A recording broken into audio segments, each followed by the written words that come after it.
We're live. Gonna let our Telegram group know, guys. That's what I'm gonna do.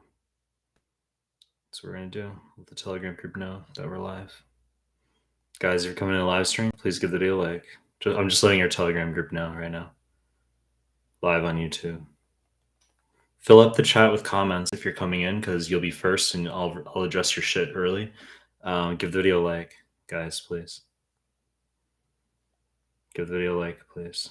Help the algorithm out. Live on YouTube. Okay, I just let our Telegram group know. That's what I'm doing right now.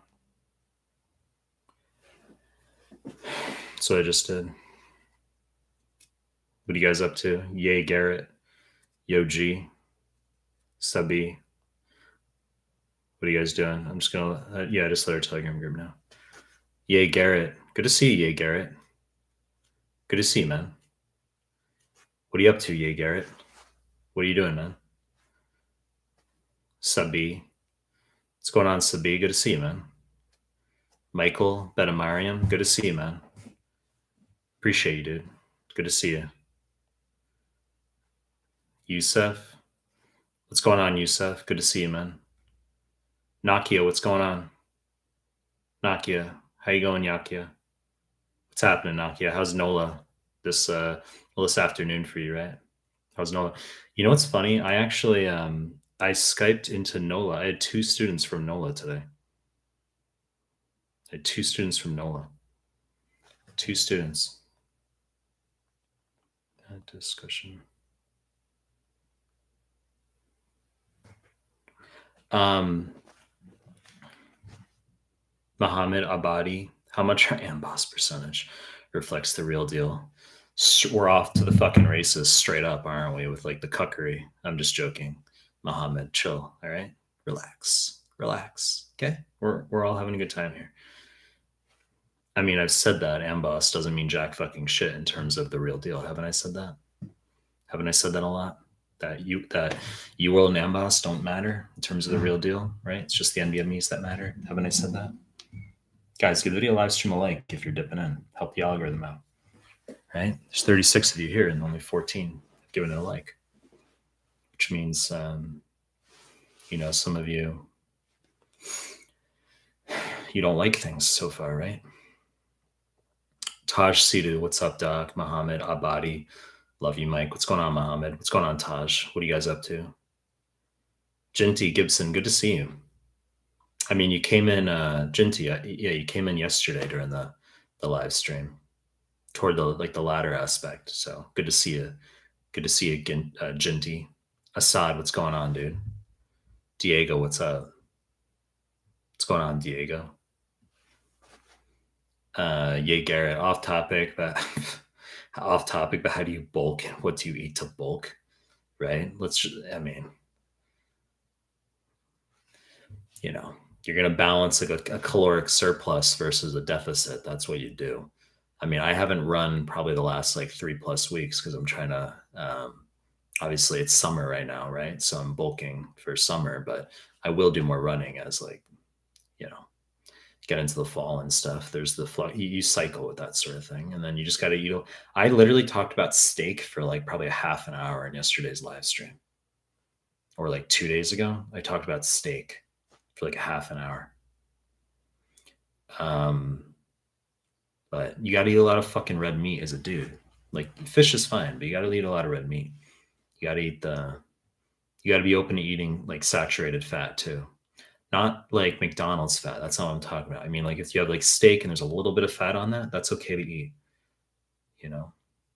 Apparently that helps with testosterone levels. You can't eschew saturated fat. No fucking animal in the wild is like, oh, I'm not going to eat the saturated fat. So, if you're not eating that's a problem as like a male, Nakia. So taking 6 hours to do 40 questions is too long, right? It's not too long. 4 hours to do 40 questions, I'd say, is like appropriate. 4 hours, 40 questions, that's like fine. 6 hours is like, just not 8 hours. You want to take it all day to do 80 questions, or you don't want it to be all day to do 40 questions. You can knock out like 40 in the morning over 4 hours. That's like decent. E. Hey Mike, thought you would be here Saturday. You were really grinding. I think I just deleted one of your comments from the Telegram group. If you're the same E in the Telegram group, I deleted one of your comments. I literally just did that because you mentioned some cuck resource. Like you did it. People do this stuff inadvertently. It's nothing malign, you know. But there's nothing wrong with discussing like resources that can help. But I don't like people pushing external resources in my group when they're like, you know, it's not a good idea to push other influencers in my Telegram group. You know what I'm saying? Let's see. Just lost where I was. Let's see. Adilla. Adilla? Adilla, good to see you. Thanks for being a member. And I know you guys, I know who's members by like the green, you're green versus everyone else is gray. Hello, Dr. Mike, currently reading your dermatology PDF. My dermatology PDF is fucking ace. Okay, if you guys haven't done the dermatology PDF, you want to do that. Do the derm PDF.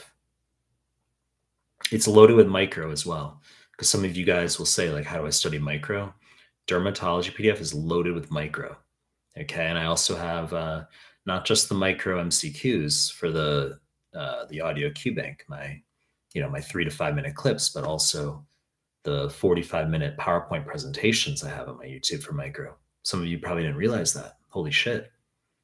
Okay, go into my playlists and you're going to find literally 45-minute micro presentations.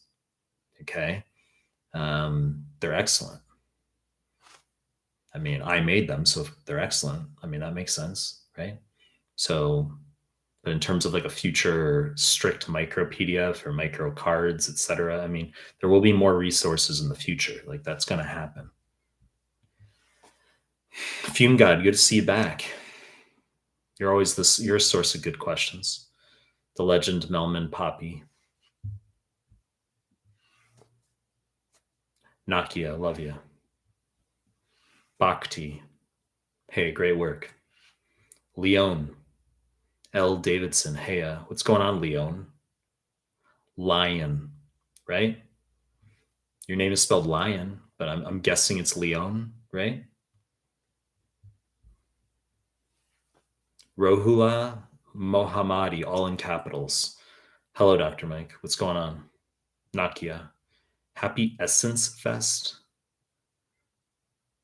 That's awesome. Now you have 3 of us. Is Essence Fest like a thing, or is that like a joke or something? Or is that like, what is Essence Fest? With 3 exclamation points, I think you used, yeah. I mean, because Nakia is a NOLA, so I mean, I had 3. I Skyped 3 students before I did 3 hours of teaching before this live stream, and 2 of my students were in New Orleans. Different programs though. Husam, Halak. Done with step 1 CMS World. Done NBME 6 255. What to do and haven't scheduled my exam. Planning to do it after 2 months. You're fine. You're going to do NBME 7. You're going to do NBME 8. Then you're going to do all the clinical mastery series forms a second time. Then you're going to do free 120. Then you're going to do 9 through 14. Then you're going to sit. It's very clean, very easy. You're going to sit within, I would say, 7 weeks. 3 to 3.5 weeks to do all the CMS forms, another pass. And then, another 2+ weeks. Not even. Yeah, 2+ weeks, 2 weeks to do all the NBMAs.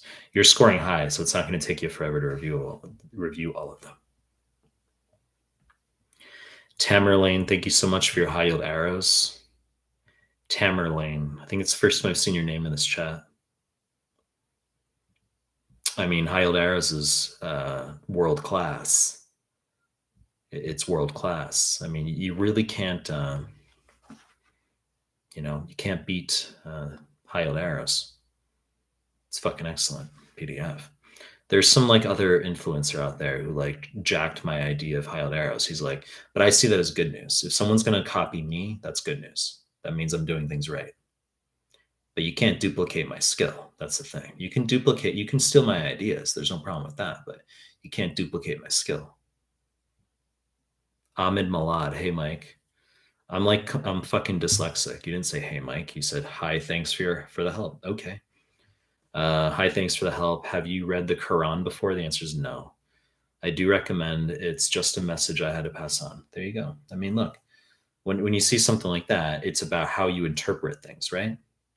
So someone could just be very just neutral about it and say, Mike, um, there's the Quran. It's a good thing to read, and you should be open to that. And that's my message. It's I just want a genuinely positive thought on Ahmed's end, right? But I've received like negative DMs with the same message before, where like people there's the implication that it's like you need to read the Quran because you're like corrupted or vitiated or adulterated or you know you need to reform. The implication being you need to reform your lifestyle in some manner. Um, you know, this erudite notion of needing to improve slash correctedness. So it's just the lens via which you view it. But I have received derogatory uh, DMs before of that nature. But in your case, I mean, why would I need to view things through that lens? I appreciate that, Ahmed. But I grew up Jewish. I've said that. I'm not religious. I consider myself agnostic. But I grew up Jewish, and I have many religious followers who, right? And if you say anything other than like, yes, I believe strongly in God, I pray 5 times a day, whatever, then they'll be like, that's bad. Okay. But, it goes both ways. The same exact way you have to empathize and be open to other cultures and people who are religious. Well, that the reciprocity needs to be there where likewise, people who are religious need to understand that there are others who it's not that they necessarily reject the notion of a God or layers of consciousness, but that there's uncertainty. And maybe that's Ahmed's implication here is that Mustafa, Mike, do you recommend high yield reviews 1 through 4 for step 1? Yeah, you can do them. You can do them as a substitute for some people like to do the FA rapid review. I've said you can just do the high yield reviews 1 through 4. They're based on the CMS forms for IM. So there is like some clinical stuff in there that you can ignore, like indications for statins or whatever. Like if you're studying for step 1, you can ignore like overly clinical stuff. Like you don't have to do that. But tons of high yield points in there, right? Just tons of high yield points. So just blitz through it. And you can do that as part of your their high yield reviews, literally. Satan of Tondil, is it okay to finish all NBMEs before 1 month to the real deal? It's not okay. I've repeatedly inculcated. Well, it's sort of tautological because inculcating already denotes repetitiveness, but I've harped on the fact that the final month is when you're going to be doing the NBMEs. So to finish the NBMEs, you literally write, is it okay to finish all NBMEs before 1 month? The answer is no, because you need to be doing all those NBMEs in the final month. So if you exhaust all those prior to 1 month, like what are you doing in the final month, right? Another Mustafa. We have 2 Mustafas here. We got one with an icon thumbnail. We got one with no thumbnail. Boss stream. Muhammad Abadi. Let's see, where's Muhammad? Lost where I was in the chat. Muhammad Abadi. Can I do NBMEs 21 to 24 before the exam in 4 to 5 months? The answer is no. And leave 25 to 30. I think you mean 25 to 31 in the last month or 2. The answer is no. You're going to do 20 through 24, then free 120, then 25 through 30, all in the final month. That's what you're going to do. If some people think that's unusual, if you think that's like, really, you're not going to do like an NBME further out to assess where you are, the answer is no, because it doesn't change our management. If you take an NBME, let's say you do NBME 20 offline, like 3 months out, okay, well, if you do shitty versus well, does that even change our management? Like the thing is, you should be doing QBank that far out. If you're acing QBank, I've said that you should do all of QBank regardless. But if you're acing QBank and you say, well, can I just like curtail QBank and then do like, an NBME? And if I perform well in the NBME, then I can sit. Like you could in theory, but I want you finishing QBank. Like I want you doing all QBank. It doesn't change our management. Whether you do shitty or well on the QBank in general, because I want you finishing all of it. I don't think you should waste the NBMEs far out from your exam. Shoot them all in the final month. Stand and deliver. Hi, Dr. Mike. What's going on? Stand and deliver. Ahmed Hendy. Good to see you, Dr. Mike. Good to see you, Ahmed Hendy. Fume God. Melman, Poppy. I'm going to eat brisket today to curb all the beta vibes. Is that a troll because I said I was Jewish? Because obviously brisket is like something Jewish people eat. I haven't had brisket in probably like, I don't know, maybe like 13 years or something, or like 14 years. It's been a long fucking time since I've had brisket. I had steak for dinner. I said yesterday in the live stream yesterday I was gonna have steak. I had a lot of fucking steak, and I had chicken. I had green bell pepper called shishito. Shishito, yeah, it's green bell pepper. I had a very small amount of potato. What else did I have? I had a salad. I had a salad with salmon, like grilled, not grilled salmon, like lox, basically. So like raw salmon. Salad with that, yeah. Let's see, Muhammad Hassan. And that was after I went to the gym. Muhammad Hassan, Mike, I have sore throat, very burning. What should I do to fix it? Also mild fever. I mean, what exactly do you think like the purpose of this live stream is? Do you think like I'm a diagnostic like chat GPT for you? I mean, in relation to USMLE guys, the center criteria, holy shit, CNTOR, not ER. CNTOR, extremely high yield for 2CK, family medicine, pediatrics, differentiating viral URTI from bacterial URTI. Okay, so you have lack of cough is a point, not cough. Lack of cough is 1 point. Fever 38 or greater. Lymphadenopathy, usually cervical, tonsillar exudates. So if you have 0 or 1 points, likely viral, just do supportive care. Can be the answer on the USMLE can be acetaminophen. It can be warm saline gargle, viscous lidocaine gargle. I've seen those as answers. Got to use your fucking head. Could it be like viscous something else gargle? Sure, it can. Okay, but those are answers I've seen. 2 or more points, more likely to be bacterial, and you're going to do rapid strep test first. If negative, then you're going to do throat culture, not sputum culture. And then you send the patient home on amoxicillin or penicillin for suspected strep pharyngitis.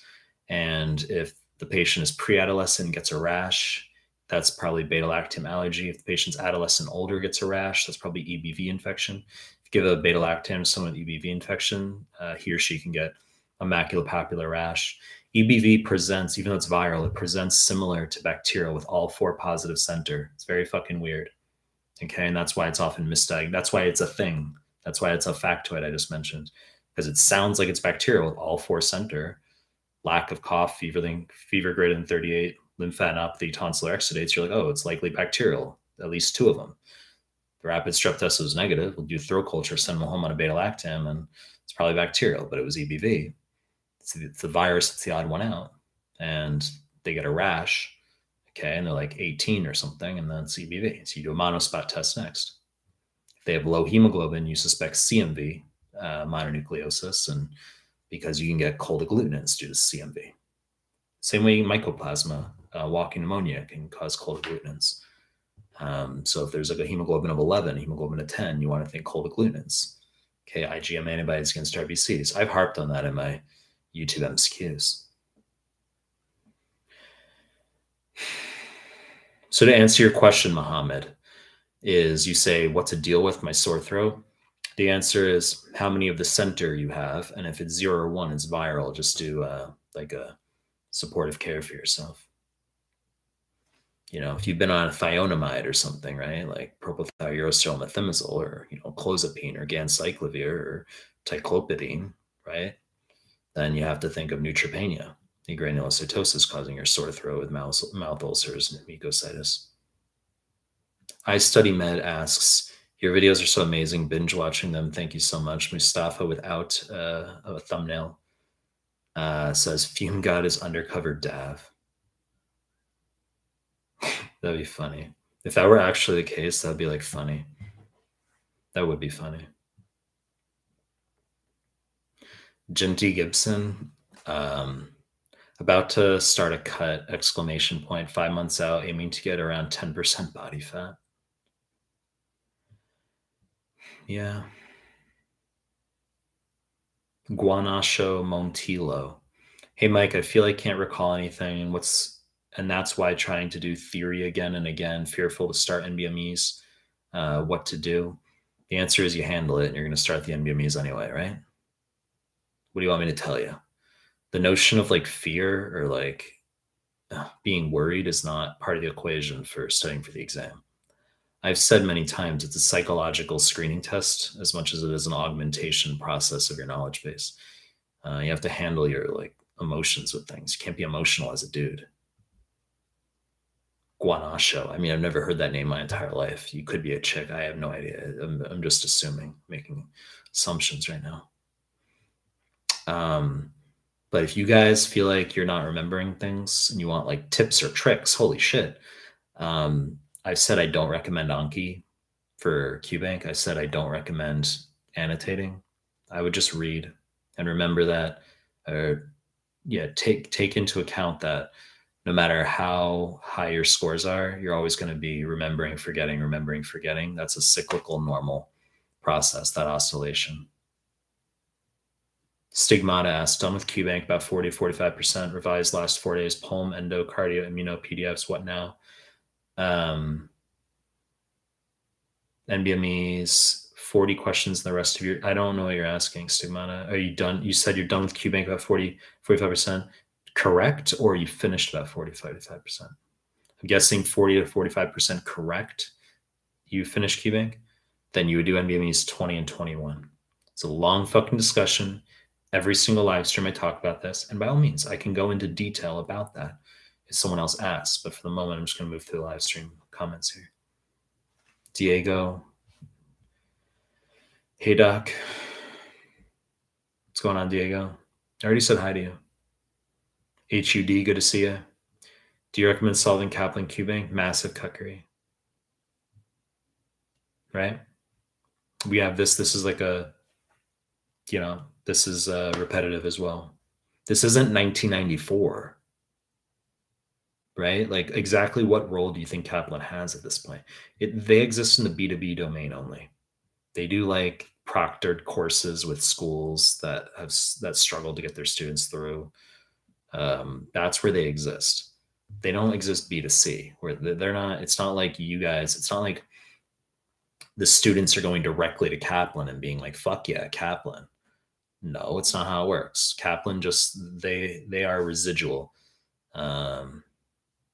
They're like a vestigial branch of USMLE prep, where they're just, as I just fucking said, they exist B2B, business to business, contracts with schools and stuff, similar to like PASS program and stuff, but they're not,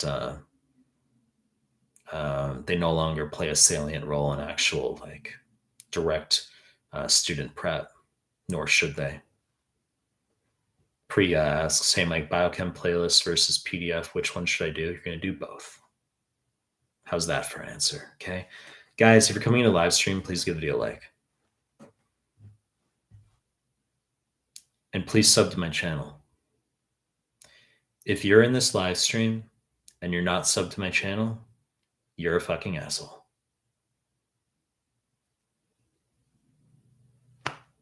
Right? How's that for like community development? Right?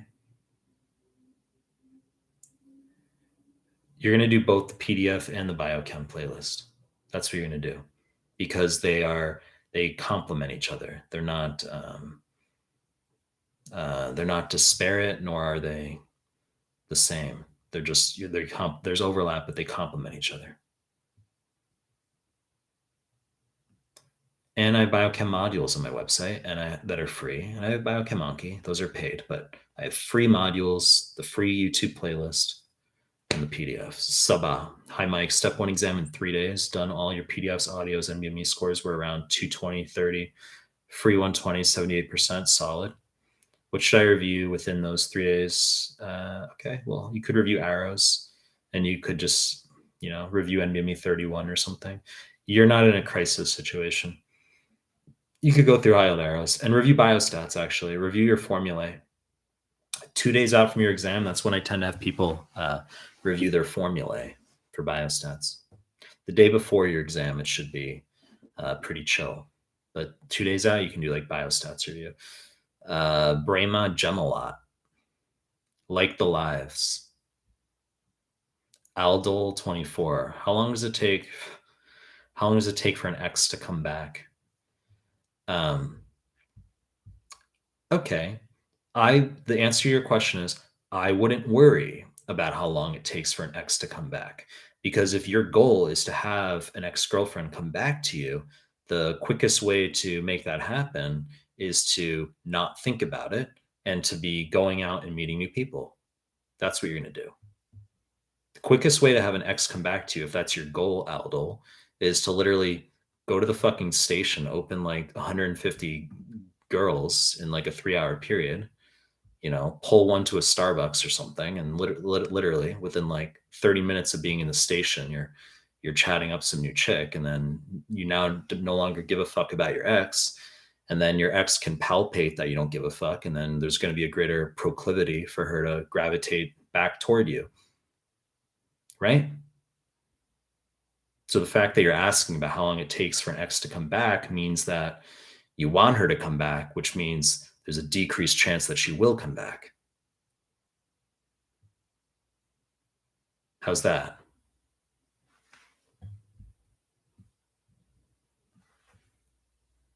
Diego Dugarte. I am currently doing Amboss QBank with 54%.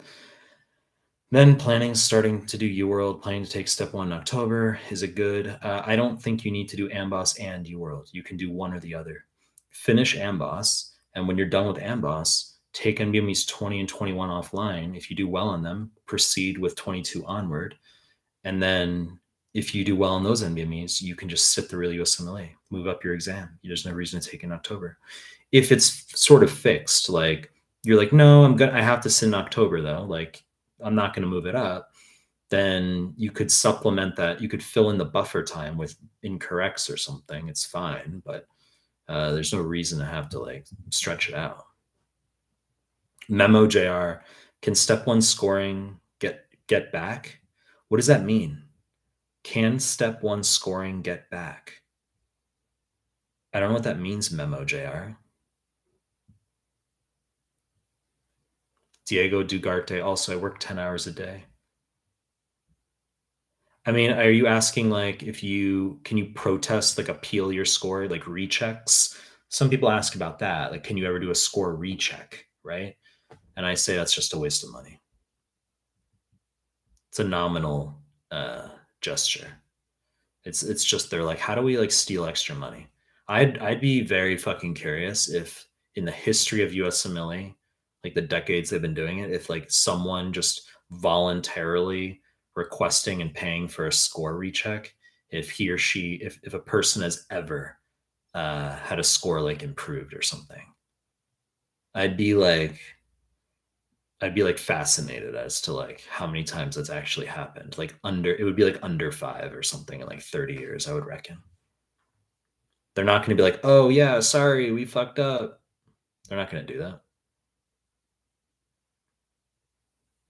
If they did do that, however, and it got out, like imagine if someone did pay for a recheck, his or her score went up like 6 points on like 2CK or something. That would make it to like Reddit. And then people would be like, holy shit. And then everyone would be paying for fucking rechecks. And they'd be like, we just made like an extra $1,000,000. Yeah. That could be like a business tactic on their end as well. Maybe they should just like fuck up someone's score and then, or just give someone like 4 extra points and then bank on them going on like Reddit or something. Right? Good old Reddit. When in doubt, just make a mousy thread on Reddit. Fume God, Mehlman, what?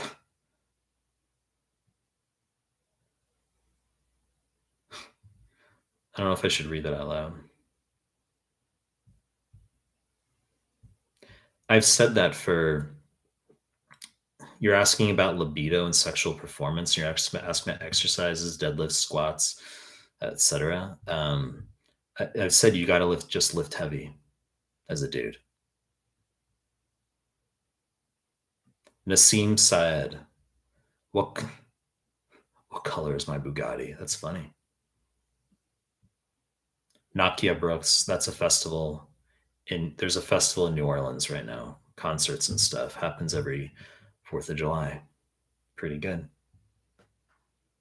Fume God.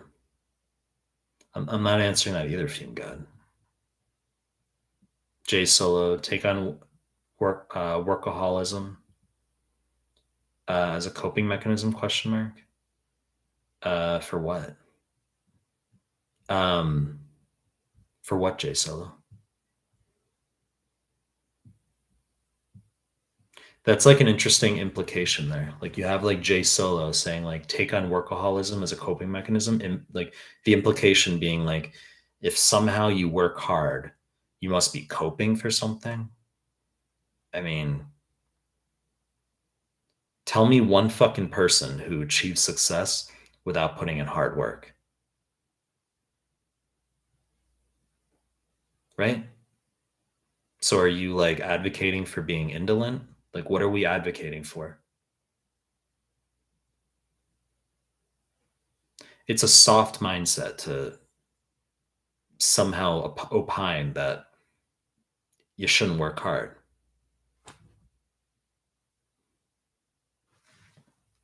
right? You affix a negative connotation to the notion of like working hard. I don't like that. Joy Raheb Kayla, you're a world class esteemed instructor, Doc. God bless you. Sean Jayesh, can you give me more detail, whatever you're comfortable with? The bad experiences that led you to become agnostic, same with bad things that have happened to me leading. Yeah, I mean, like I can address all that. That's a long discussion, you know what I mean? Like, because I just started the live stream in terms of like, I do want to address med content and stuff. Like, it's important that I do that. You know, like I do want to address med questions for people. Like that's why everyone's here. You know, for the most part.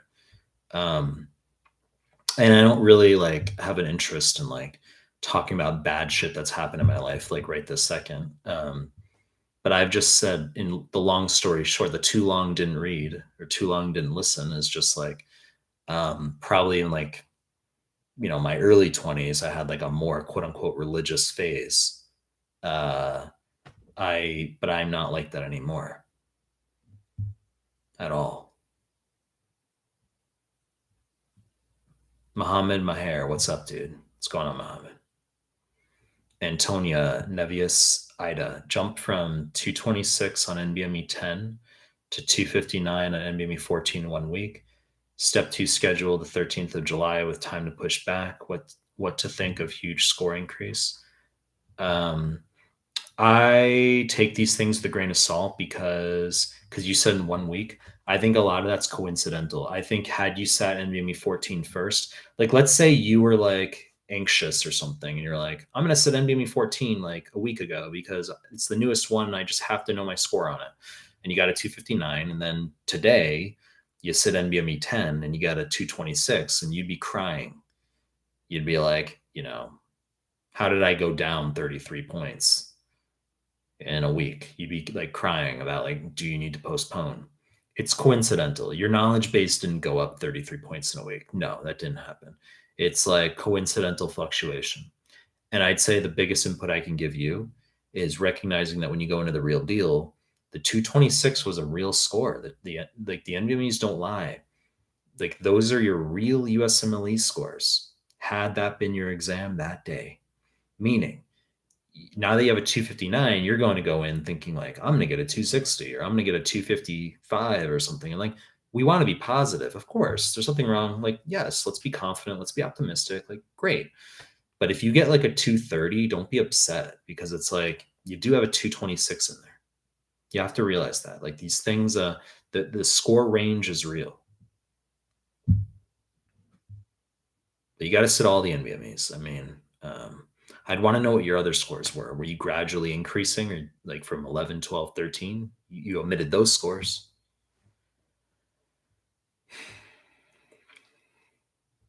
Amir Chahimi. Is it correct that you can't enter a gym in Tokyo if you don't cover your tattoo? LOL. Yeah, like the last gym I was at, I don't have tattoos, but yeah, like the last gym I was at, I remember seeing signs saying like cover your tattoos.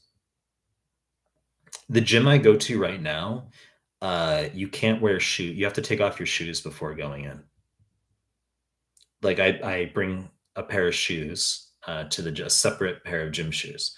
So you go there and like the guy will literally be standing watching you coming in because it's a proprietary element where if you don't take off your shoes coming into the gym, put them in a locker outside the gym, then he'll like upbraid you. He'll reprimand you. The beta Japanese dude working in the gym, he'll be like, you can't come in because you need gym shoes. You can't wear your street shoes in here. Like, what fucking gym can you not wear your street shoes? Absolutely outrageous. And when I first went to this gym, I didn't know that because it's such an outrageous, ludicrous rule. That summarizes Japanese like culture in a nutshell, like unnecessary rules and protocols. Um, but I didn't know that, and like I think for maybe like a couple weeks, I was like working out and like I was wearing my street shoes, and I didn't know. And then like one day, I was like in the middle of a workout, and like the beta Japanese dude like came up to me while I was working out, and he was like, "Are those your like street shoes that you wore in here?" And I was like, "Yeah." And he was like, "You can't like work out in those." He's like, "You have to like bring like a pair of like separate shoes for the gym." I was like, "Okay, noted." And he's like, "So you have to like leave." I was like, "Dude, I don't have time for this right now. Like, get the fuck out of here," kind of thing. And he's like, "No, I'm sorry. Like, you have to like leave. Like, you can't like be in here with those shoes on." And I was pretty much like, "All right, I'm fucking out of here." Like, I was like, "I'm fucking canceling this membership, or whatever." And he's like, "Okay, membership canceled." Like, kind of, it was such fucking annoying shit. It's like, "Yep, sure, we'll just cancel your membership. You're not gonna get any money back. No problem." It was like because it's like it was the most annoying fucking like interaction. Like one of the most annoying interactions I've had to deal with. Um, and I had to come out of the locker room and be like, "Look, don't fucking cancel my membership without like." I was like, "I'll bring fucking shoes." It felt like being like a 14-year-old that's like, "Okay, teacher, you know, don't give me a zero. Don't give me a zero. I promise. Like, I'll bring my homework tomorrow." Like, it was some bullshit like that. So I literally bring a fucking separate pair of shoes to the gym every time I go. It's just like, I really don't know what to say. It's like ridiculous. That's Japan in a nutshell. Um, but I'm in Osaka. I'm not in Tokyo, Amir. Nakia Brooks, should we know both names for all diseases on step one? No. Sturge Weber. So you don't need to. You don't need to know eponymous names. Maybe. Is it that hard to just memorize like the names for conditions? I mean, like Kawasaki. Someone asked me this yesterday in the live stream, like Kawasaki disease versus lymphocutaneous cutaneous lymph node syndrome, and it's like it doesn't matter. So I mean, but granulomatosis with polyangiitis, you do need to know is Wegener. Eosinophilic granulomatosis polyangiitis is Church-Strauss. You do need to be aware of that. Like they can give you a vignette of Wegener.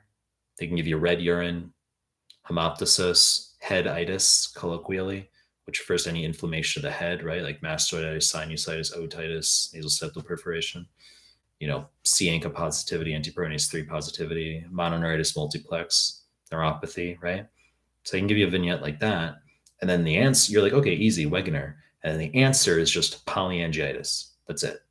Just polyangiitis. So you have to know that. Let's see.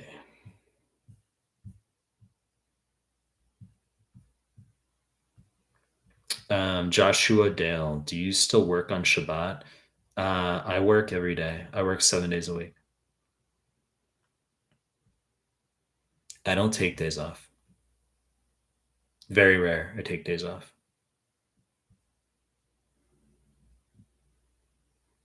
I'm not saying like maybe maybe I should take a day off, right? Maybe I'll evolve to do certain things, but like I teach 7 days a week, not 6 days a week. I teach 7 days a week.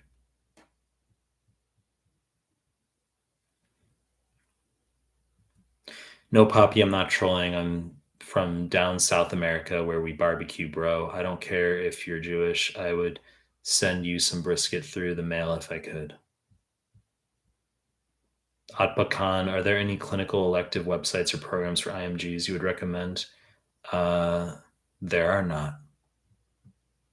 Jay, bro, really went on a USMLE Q&A live to ask for help with a sore throat, lol. Well, I taught you guys center criteria, CNTOR, if you didn't know that already. Guys, give the video a like. If you're in the live stream, give the video a like. Let's get this up to 60 likes. Let's see. Let's see if we can hit 60. Because I said that, it's not going to go to 60. It'll go to like, yeah, it's like if it went up 1. Let's see. Wisdom transducer, not too weird, to be honest. Jay, not too far from what we do. Got to 58. Can we get to 60? Guys, can you fucking like the video? There's clearly, there we go, 64. Nice. I've talked about before how I've also seen the like count go down sometimes as well. It like went down by 1 like a few days ago.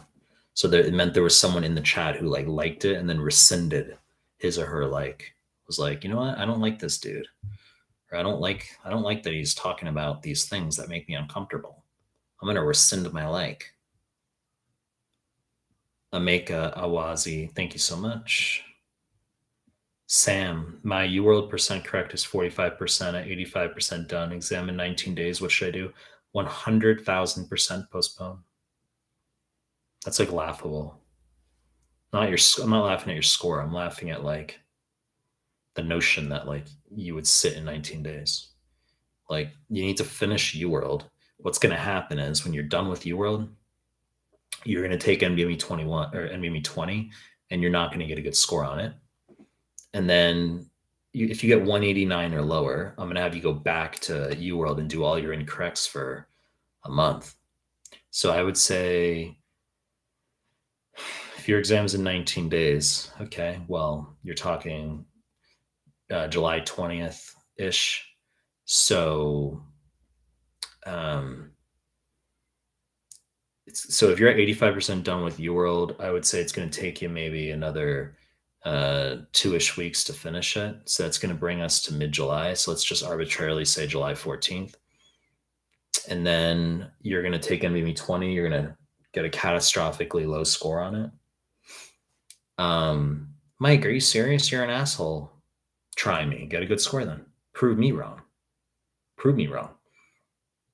DM me. Be like, you were the asshole who said like I was going to get a low score and I didn't. I got a good score. Okay. Show me. Get a data point from. Be a data point for me. So you're going to take NVMe 20, maybe on July 15th or 16th. You're going to do shitty on it. 189 or lower, 3-digit equivalent. And then I'm going to have you go back for an entire month to do all your UWorld incorrects, which is going to take you out to mid-August. And then I'm going to have you do all the NVMEs for another month. So you're looking, I would say September 20th. I would push your exam. So your exam is July 20th, July 21st. July 20th, I would say just you're going to move your exam to September 20th. Sam, that's what you're going to do. If you don't like the idea of it, I mean, I don't know what to tell you because that's good advice.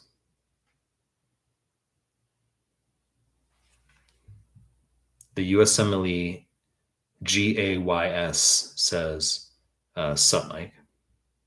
What's going on, USMLE GAYS? Dr. Dre. Hey, Doc, how's your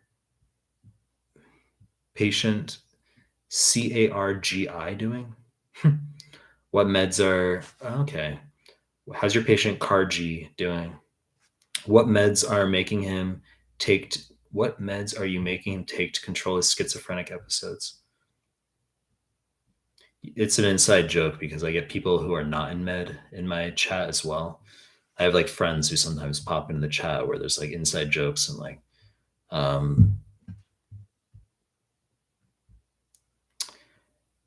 I would say he needs clozapine. That's what I would say.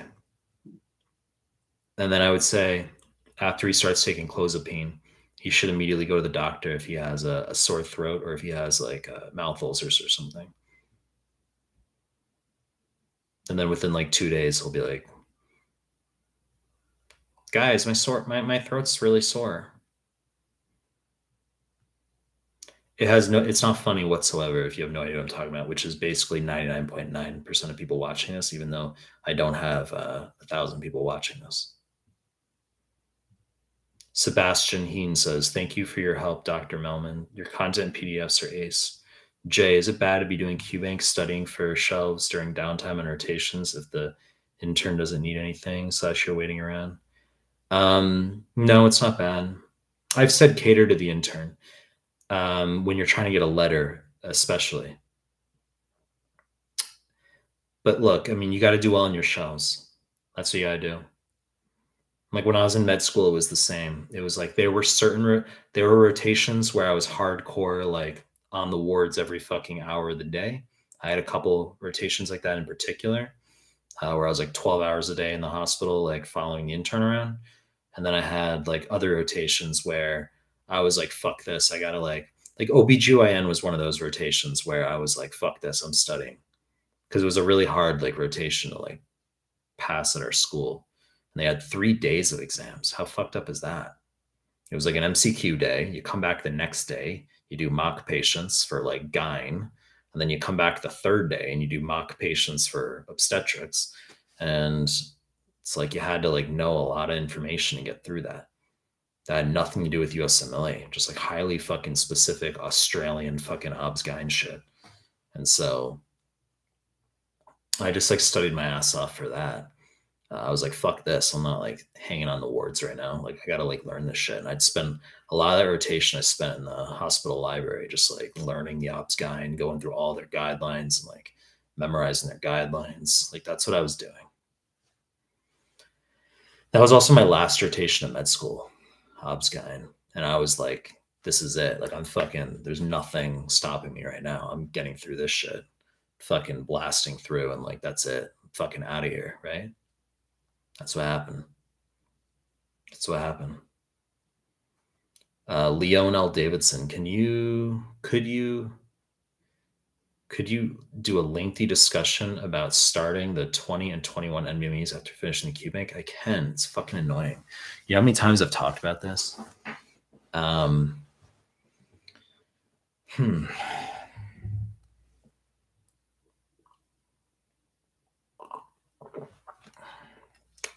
Okay, look.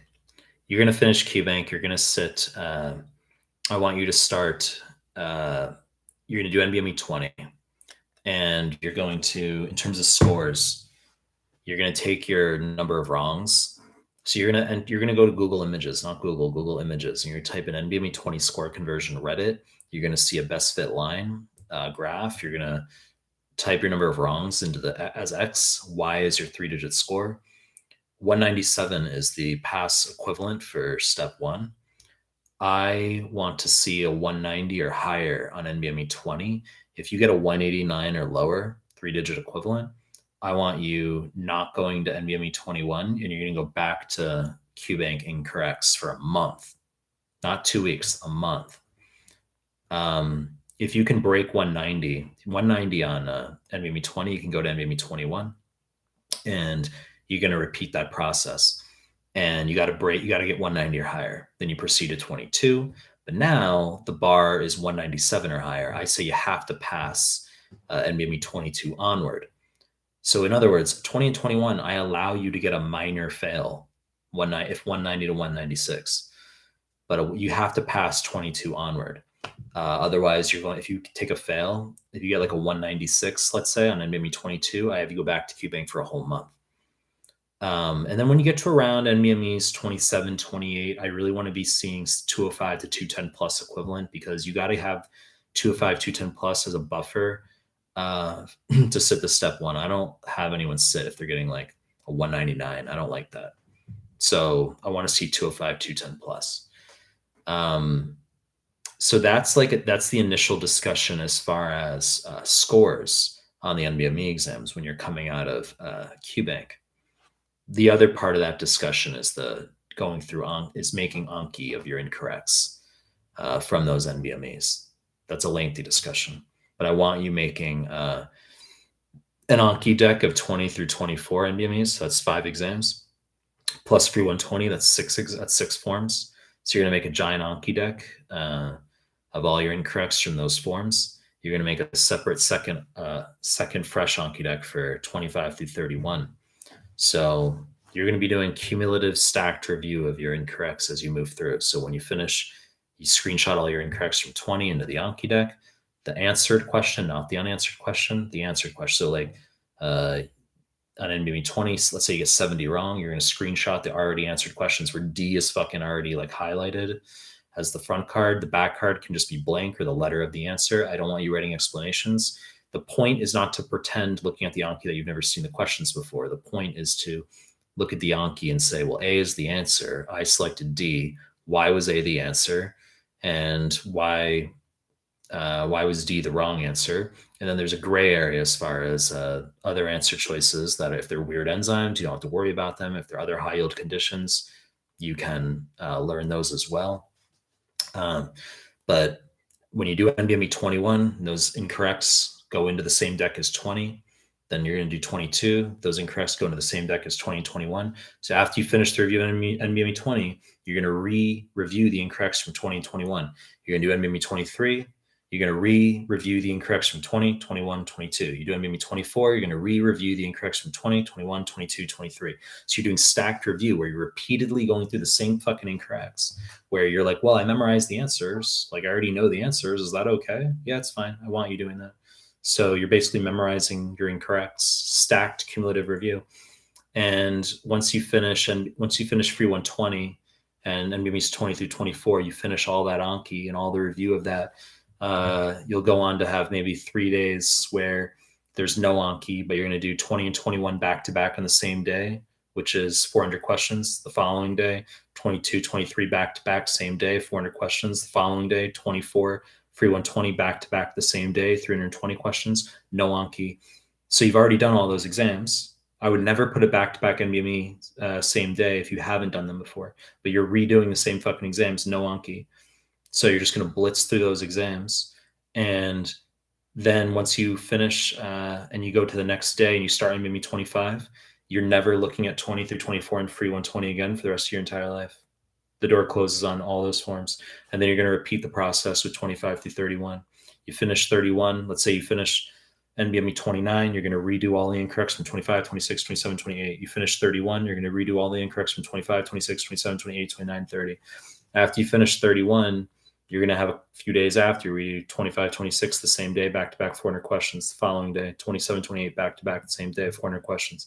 Following day, 29, 30 back-to-back the same day, 400 questions. The following day, 31, that's it, 200 questions, nothing more.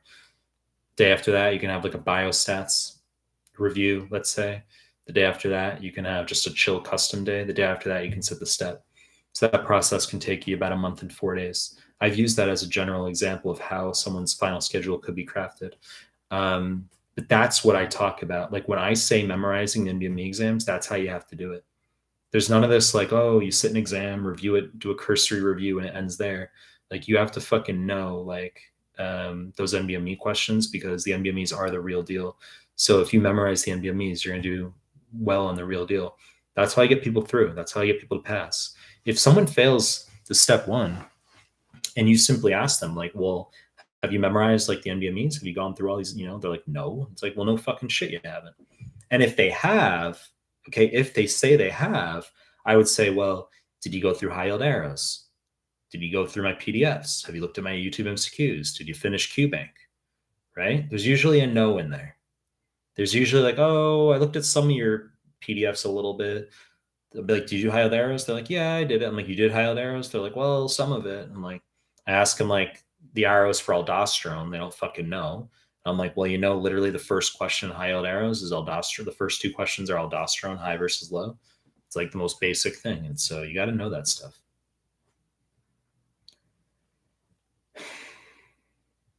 Rohula, can I take second step first? Because the answer is absolutely a hell no.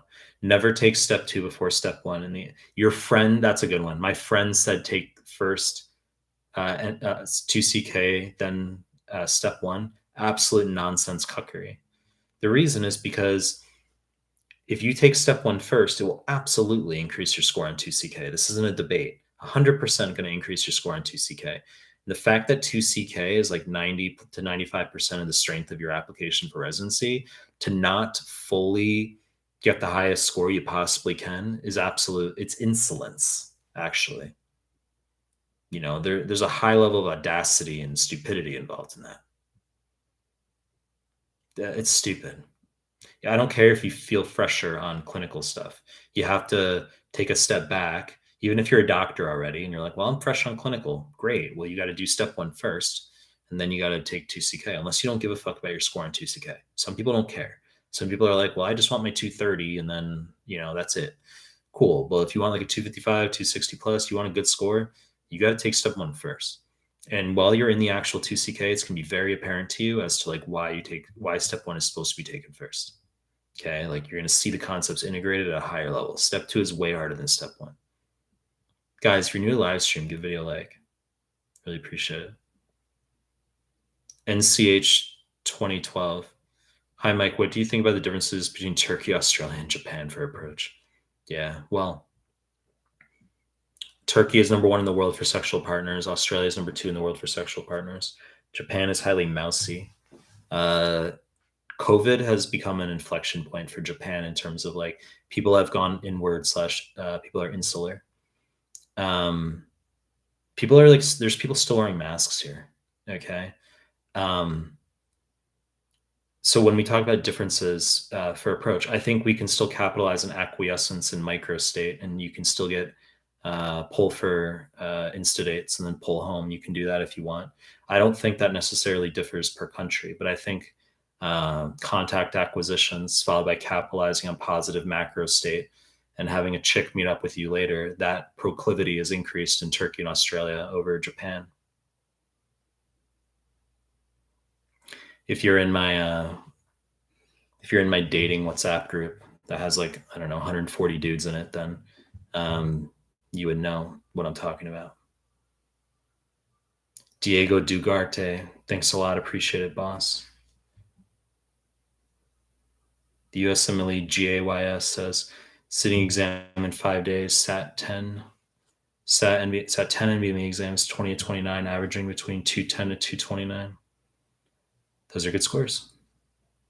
You're weak at MSK anatomy. Well, you got to do my anatomy MSK rheumatology PDF. You're halfway done with the IRO PDF. Good. What would be the best way to increase my chance of passing in 5 days? Finish the IRO PDF. Your scores are good. Abir Saber, appreciate your effort. Thank you a lot. Foz, what topics are 100% guaranteed to show up on the real exam? Love the live streams, Dr. Mike. You got to know all your hormones really well. PTH, vitamin D, okay, thyroid, aldosterone, high versus low, ADH, SIADH, right? DI, psychogenic polydipsia, acid base, bicarb, CO2 stuff. You gotta know like hormonal regulation, PCOS, polycystic ovarian syndrome, right?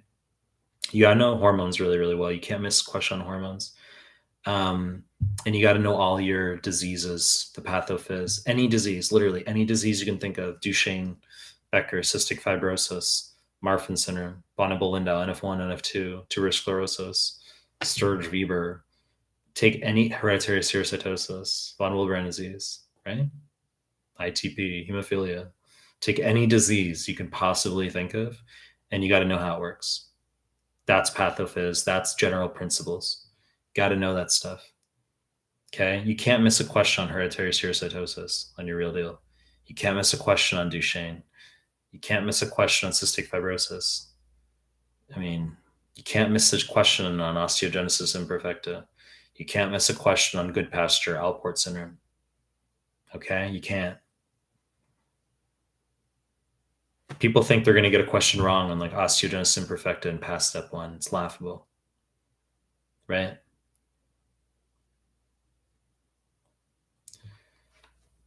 If there's like a small percentage of you who don't know what osteogenesis imperfecta is, it's a collagen 1 defect. You can get blue sclerae, but it's too buzzy, and they're not going to mention that in like 2/3 of questions. Fractures, different stages of healing. It's high yield.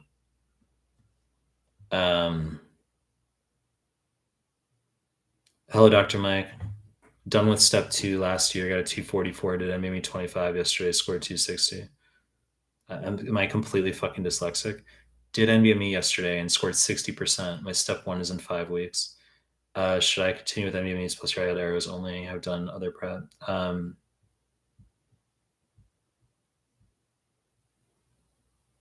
Yeah, 60% is a fail on MME 25.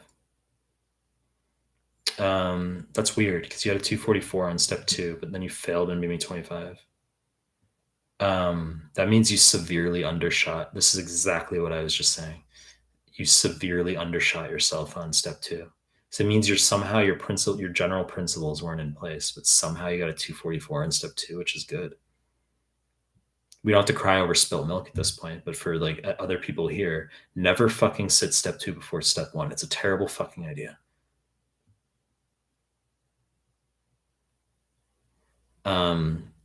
Because you failed NBME 25, I would go back to QBank for an entire month. That's what I would do. And I'd postpone a month. You're going to do another month. You're not going to touch another NBME. You're going to go back to QBank for an entire month. If you've already exhausted QBank, you're going to do all the incorrects that you can in a month. Then you're going to start with 20, NBME 20, and build your way up. 20 to 24, free 120, and you can redo 25 as a review, but not care about your score because you sat it. But then do 26 to 31, then sit. Ali Nadi, hello, Dr. Mike. I took NBME 25 and 27, scored 78, 80%, high scores. When should I take my exam? What should I do next? I would just finish off. You can just sit this month. Just finish off the NBMEs. Do 20 through 31. Just do them. You say, do I really have to do them? My scores are high. Do them in fucking one day if you have to. Do like 20 in one day and review the whole fucking thing in one day if you want to. It's a medical licensing exam. Like you don't have to, like it's 4 days going to matter to you that fucking much. So just finish, like I would hustle through, just sit 20 through 31, all those exams in free 120, and you'll just knock out your 80%, 82%, whatever. You're clearly passing, and then just sit. You could sit by like middle third of this month. You could be done with this thing. U-turn. Is Arrow PDF enough from your content, and are UWSAs useful? What do you mean is Arrow PDF enough? It's an excellent PDF, but there's no like, it's a good consolidation, but like, no, you have to have a manifold approach. You have to do, I've said the tetrad is number 1, I want you doing QBank. Number 2, you're going to be doing my PDFs. Number 3, my YouTube MCQs. And number 4, all the NBME exams.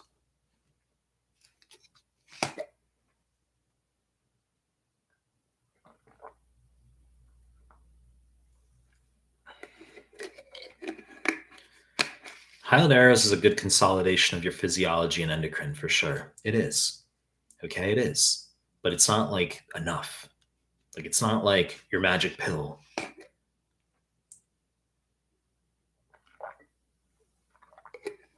Sebastian, do you have any recommendation for good test takers who tend to score higher than they should? Should they prep longer if they feel their basics are weak and are scoring artificially high? That's like a very unusual question. guys, can you help me? I'm a really good test taker and my scores are like higher than I think they should be. What should I do? Right? The simulation inserts like those types of uh, those types of sequences into the mix sometimes. Like it's like a limit approaching some sort of like infinity. It's like a limit. It's like it's constantly developing new like combinations of like trolls, right? I haven't heard that one before, right? Like help me, I'm a good test taker, my scores are too high. They're higher than they should be. Uh, you know, should I prep extra long because maybe my basics are weak and I'm scoring like too high artificially? Like how, I mean, what is that? You know? Even back in the day when I was really nerdy and gunner, I don't think I trolled at that level. I did troll. I was a troll in terms of like, guys, I got 80, I'm getting 86% of my UWorld blocks. Am I like doing okay? I used to be like that.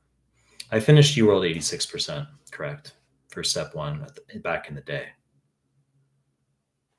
I mean, but I had done USMLE RX, I had done Kaplan QBank at the time. Like Amboss didn't exist, but I had done 3 QBanks prior: RX, Kaplan, and something called a Gunner Trainer QBank at the time that no longer exists.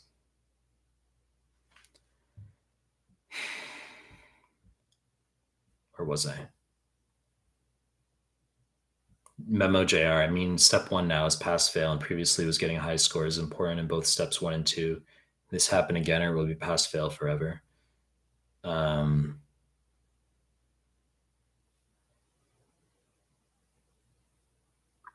Step one's probably going to be pass fail indefinitely. We don't know if it'll go back to numerical. I doubt it will, because I've talked about how the move to pass fail was selfish, and it was designed to give power back to old white medical school professors who were butthurt slash umbrageous about med students not giving a fuck about their lectures and not showing up anymore. See, because the thing is, back when step one was numerical, it used to be a gunner culture. Like when I sat 11 years ago, it used to be a thing where it was like almost idolized to go on to like a forum. It wasn't Reddit at the time, but we'd go on to this other forum and someone would be like, yeah, I got a 274, which would be like getting a 284 today, the score inflations. So someone would be like, I had 274. I'm at like a bottom 1/3 school, below average in my class. And I stayed home, didn't go to lecture, and I did like all of this stuff, and I got my like 274. You could sit in an apartment in Iceland and just do like UWorld and Amboss all day for 12 hours a day, never set foot in a medical school, and you'll score higher on the USMLEs than like someone who's physically present in med school attending bullshit lectures daily. That's how it is. And people learned that. People were like, why am I going to fucking med school lectures when I need to ace step one? Because step one used to be more important than step two. So the whole goal was like, don't go to class second year and just do everything you can to ace step one. That's what people used to do. And then you got white old admin who were like butthurt about that.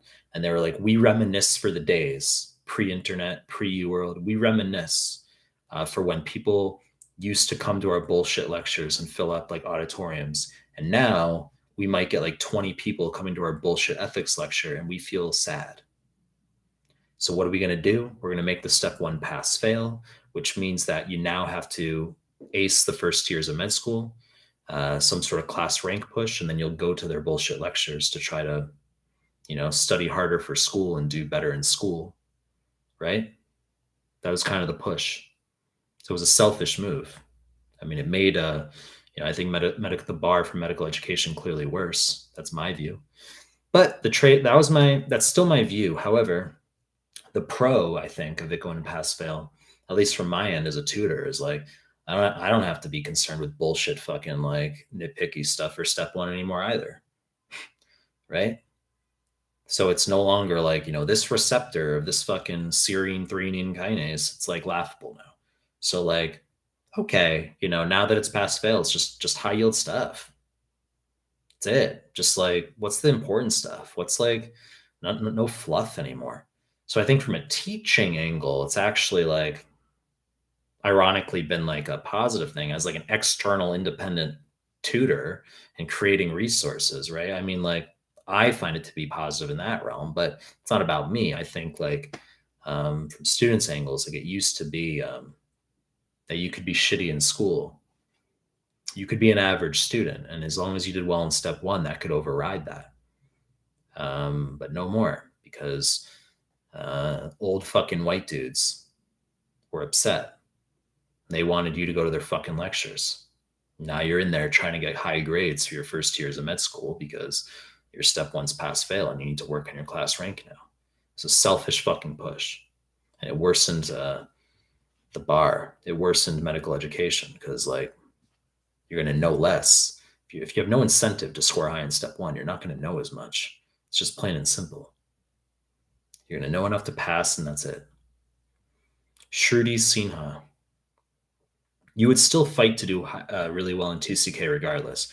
So someone could raise the argument and say, yeah, but wouldn't you study harder for 2CK if you know everything rides on that exam, therefore? You'd still fucking push for high 2CK regardless back in the day. That didn't change. That didn't change. Shruti, which NBME from 1 to 19 can I do for step one apart from 20 or 30? You don't need to do that. The only time I have someone do like a 19 or earlier is if they've literally already finished 20 through 31 and free 120 and they've already taken step one or something. They've like failed it. And that now they need another assessment. Or let's say we had to go nuclear and get you through 20 through 31 free 120 to pass your comp CBSE for school. Because you were going to get kicked out of med school if you didn't pass comp CBSE or something. It's like your third or fourth attempt. So we went nuclear, used all the fucking NBMEs because we had to get you through comp. Now we're on the other side of comp. We passed and we don't have any more forms, but that's okay because you're still in med school and we got you to pass comp CBSE. Like it's better to be in med school, isn't it? So you passed comp CBSE, but we went nuclear. We used all the forms. Now we could consider 19 or earlier or UWSAs.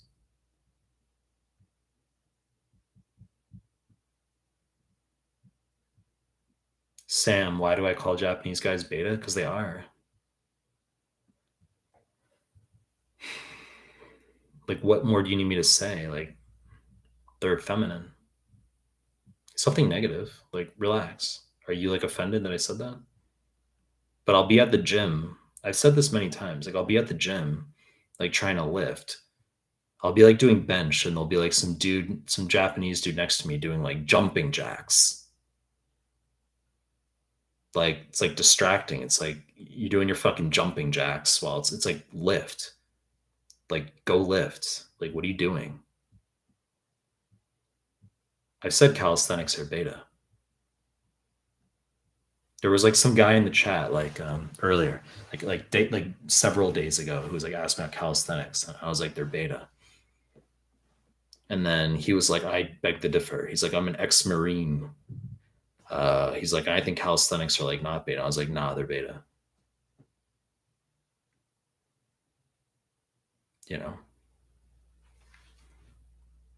Sarah Al-Sanad.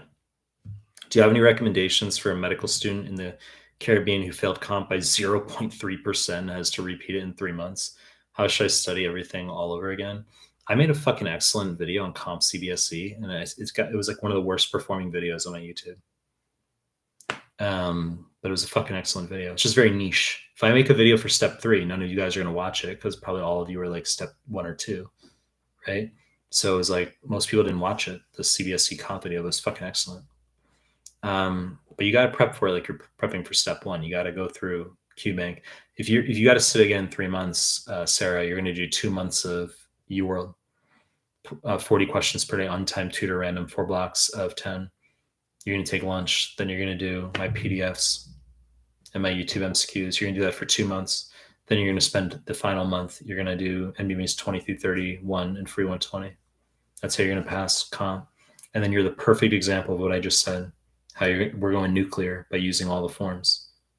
We're going to go nuclear, use all the NBME exams, get you through the comp because you have to pass to stay in med school. And then once you pass, we can deal with maybe using NBME 19 or UWSA later for score predictor. But that's our focus right now, getting you through comp.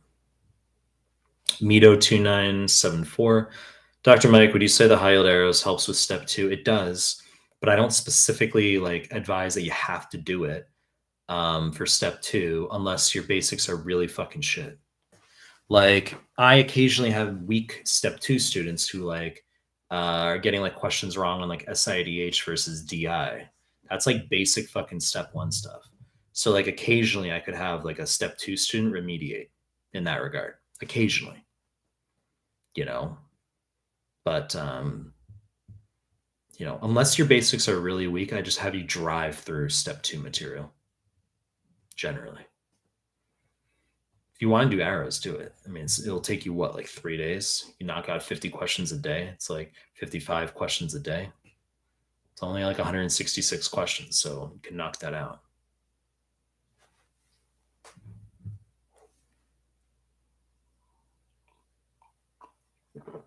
Border, aren't all PDFs high yield for step 2 except biochem? Well, I wouldn't necessarily say you have to do like my immuno PDF for step 2. You could do the immuno chart for the immunodeficiencies you could look at for pediatrics, right? You don't have to do like neuroanatomy you could look at. But you can ignore like, you know, the diagrams and just look at like the mini vignettes I have, like the bullet points in the neuroanatomy PDF as an example.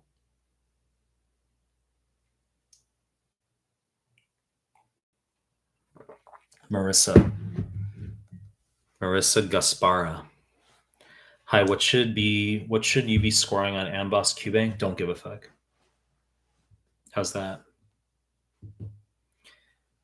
I've said that 60s plus. 60 plus is good in QBank. I don't care what you're scoring in QBank because irrespective of whether you're getting shit scores like 32% or whether you're doing well, e.g. 84%, it doesn't matter because it's not going to change our management. We're still going to drive through the QBank anyway. You're still going to just complete the QBank. You're still just going to do my PDFs alongside it, my YouTube MCQs concurrent to it, okay, abreast it. And then you're going to finish the QBank and you're going to attempt the NBME forms 2021 offline. So I don't care what you're scoring in Amboss, but we can make note of it. If you're scoring like 45% correct, we're like, shit, well, we're definitely not passing. 50s, I'd be like, well, we're borderline. 60 plus, better. Okay. 65, good. 70, excellent. Right? But I don't care. Antonia Nevius Ida. Thank you for taking the time to answer our questions, Dr. Mehlman. Much appreciated. Thanks, Tonia. Jiki Key. Hello, Dr. Mike. Have 220, 230, and MBME's 25, 26 without doing UWorld. Just because I use your resources, do I need to go through UWorld or Amboss? Look, I mean, I think it's audacious to not do a QBank for step 1 because you're setting yourself up to have weak foundation for 2CK. Even if you're scoring well in the NBMEs, I think you're setting yourself up to have weak foundation for 2CK. That's my view. I would at least do QBank. You say, well, I don't want to spend 2 months doing it. I mean, I would still do it. Because recognize a lot of that is still studying for 2CK. That foundation is going to help. I would recommend doing QBank. Nakia Brooks, Gaia, not hard to learn them, but want to make sure I'm focusing on the right stuff. Ayad Ali, hey Mike, any chance you do a biostats video? Not math, but case control, cohort, crossover stuff, etc. Not really. No fucking interest. No fucking interest. Maria Guergus, that was me. What was you? What was you, Maria?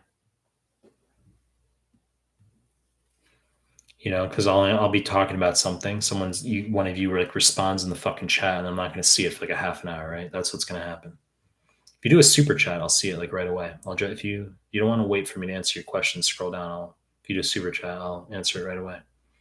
Mito 2974, thanks for being a member of my channel. because your name is green. Appreciate it. I want to spend 2 weeks doing content review for step 2. What do you recommend I do? Which PDFs would you recommend I do? I have 6 weeks of dedicated. Well, I'd say 4 weeks have to be just NBME exams pretty much. 2 weeks you can do knockout arrows, of course. You're gonna knock out high-yield arrows.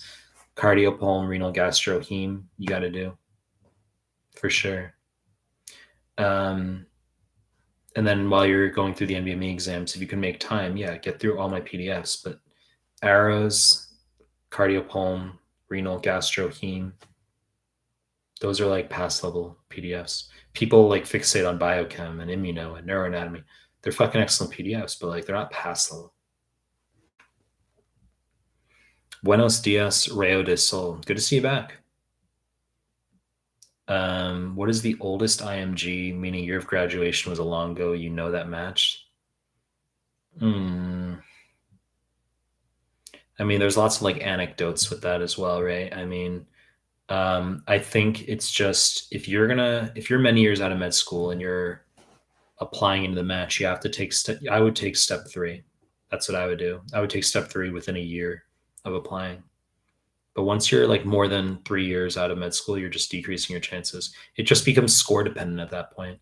Like a high score just provides a leverage point for you to have more years out. If you get like a 240 on step 2, like you better be fucking applying within like, 2 years or something out of med school. If you get a 279, you could probably be 5 years out of med school, 6 years out of med school and still apply and be okay. You would take step 3, like the year you apply, just to make sure you're like, new. You've demonstrated recent competency. But, a high 2CK score can act as a leverage point for you to buy time essentially. But you start to detrain. That's the thing. You start to detrain, lose your knowledge base if that's what they're probably concerned about. Like once you're out of med school for a while. Talha, thanks for all your content. I've already graduated med school and I'm just starting my prep for step 1. Should I skip FA and just do UWorld considering my base? That is correct. You can skip FA. I've said not. You don't have to do that. You're just going to do UWorld or Amboss right now. And you're going to do my PDFs alongside and my YouTube MCQs. The Tetrad is number 1 QBank. UWorld or Amboss, you can do either. They're not superior to each other. Number 2, you're going to do my free PDFs on my website. Number 3, my YouTube MCQ playlist. Number 4, all the NBME exams, but not until later in your prep, the NBMEs. Mimi NK, good to see you back. Hey, Dr. Mike, how are you? How long do you think it would take to prep for step 3 if you intend on doing it immediately after step 2? 2 months. I've talked about this a lot. You're gonna take step 2. So here's the deal, guys. In order to sit step 3, you're not allowed to even register / sign up for it until you carry ECFMG certification, which means you have to have a medical degree and you have to have passes on step 1, 2, 2CK and an OET. Okay. So if you take step 2, what I want you to do is like within the next week, get your OET out of the way. Get that shit out of the way. Then you're going to start doing UWorld for step 3 while you're waiting on your 2CK score. So that's going to be 1,900 questions. Then you can start doing like CCS cases as well, like at nights as well, just like a few per day CCS cases, but you're doing UWorld, the 1,900 questions for step 3. Then you're going to get your CK score back. Maybe you'll be close to the end of UWorld for step 3. You get your CK score back. It's a pass. Now you can apply for ECFMG certification because you have the pass in 2CK, your step 1 pass, your OET pass, and you have a medical degree. Now it's for ECFMG certification. You get that takes 2 weeks. You're now finishing UWorld for step 3. And I want you also, because you just sat step 2, assuming you did all the clinical mastery series forms, we may or may not have you review all those forms / redo all the 2CK NBMEs, but we will have you finish UWorld for step 3, then maybe do some CMS forms, review some of the 2CK NBMEs because there's only one step 3 NBME.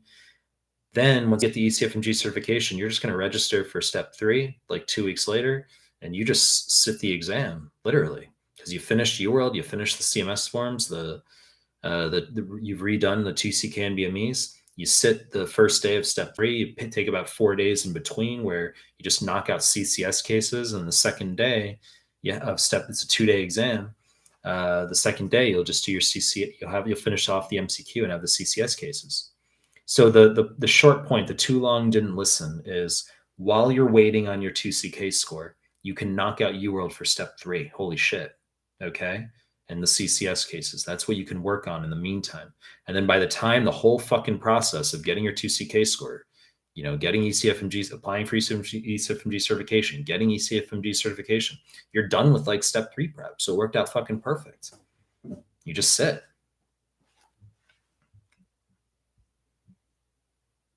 Let's see, where was I?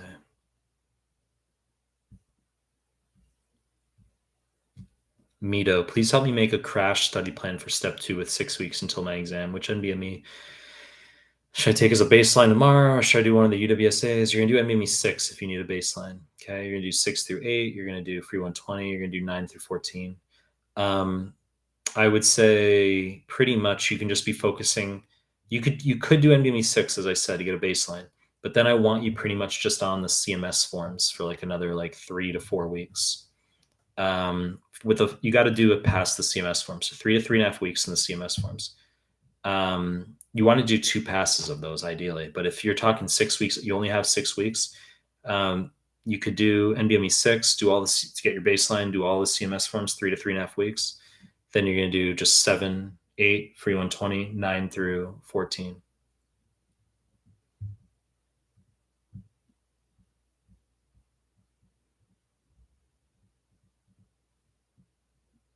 HUD, I cannot retain info. What should I do? I know you will say be comfortable with remembering and forgetting, but I want to know, what did you do to retain all this info? If you're a gunner, help me. Well, I just told you. Do you think it was different for me?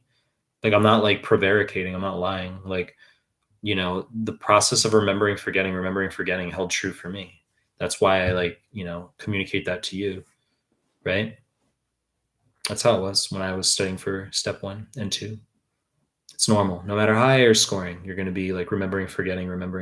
That's normal. That's a normal thing.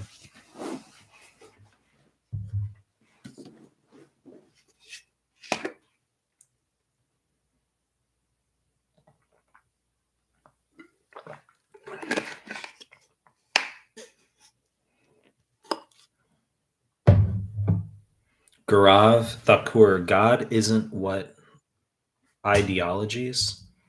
All religions I know except Hinduism project him, her to be, to cut it short, to be precise. Religions are a way to shape one's conscience. Religions have parables. Lost where I was.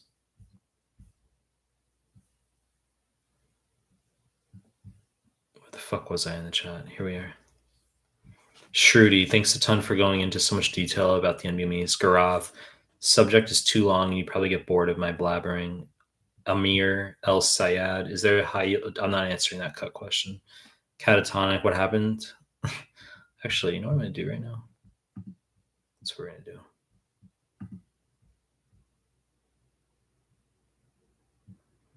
USMLE, I just banned someone from the chat for criticizing my appearance. I mean, it's not a big deal. I've talked about this in all my live streams pretty much. I don't think there's been a single live stream where I've talked about how people, you have to be able to handle people criticizing you and your appearance. That's a normal thing, when you put yourself on the internet. But I just decided to just delete this fucking person from my channel forever. So I mean, I hid the person, meaning that whoever, he or she can read his or her own comments, thinking that he or she's posting on my channel, but no one else will see the comments, only that person. USMLE questions asks, don't ask him whether there's a high yield path PDF or not. Just go take the plan and search for it. Sebastian, do you prefer people to address you with the title of doctor? Not really. I don't like that. Or does it not really matter to you? I don't really like that. I think it's distancing. I don't like that. I'm chill. Like I'm not wearing a fucking stethoscope in a hospital. You know what I mean? People can sometimes do it as like a, like a courtesy thing. Um, like for example, if you're in hospital and there's an attending, you're on their team, and like they're like, call me John. They're like, and you're like, okay, doctor so and so. They're like, no, seriously, call me John. Like I want you to call me John. And they're like, you're like, okay. And when you're in private, you go to have coffee, after ward rounds or something, you can politely just say John if he or she, really pushed that that's what he or she, well, if it's what he pushed that he wanted, like call me John, you can say John, in a casual setting.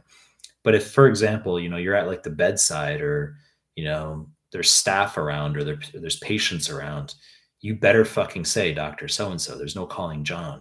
So sometimes people can have a courtesy, like it's okay occasionally. Like if someone is, referencing me about like, Dr. Mike said X, that's not an issue. If it's more like a third person kind of thing, that's fine. But like if someone like DMs me and they're like Dr. Mehlman, blah, I'm like, don't fucking call me that. Like I'm not some 60-year-old fucking like dude. You know what I'm saying? I'm like 36.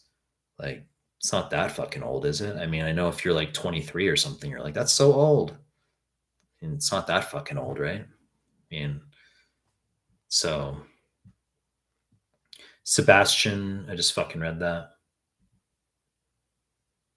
Narciso Ortiz, I got a 51 on NBME 25. How best to move forward study wise? You gotta not do any more. It's a fail, so you have to not do any more NBMEs for now, and you're gonna go back to QBank for an entire month before you touch another NBME, and you're gonna start with NBME 20. Guys, if you're coming to live stream, please give the video a like. Let's see if we can get this to 100. Let's see if we can get 100 likes. I don't know. That might be a tall order. Like 12 additional likes for only like 43 here. I don't know. That might be like difficult. Maybe we'll get to like 92 or 93, 92, maybe.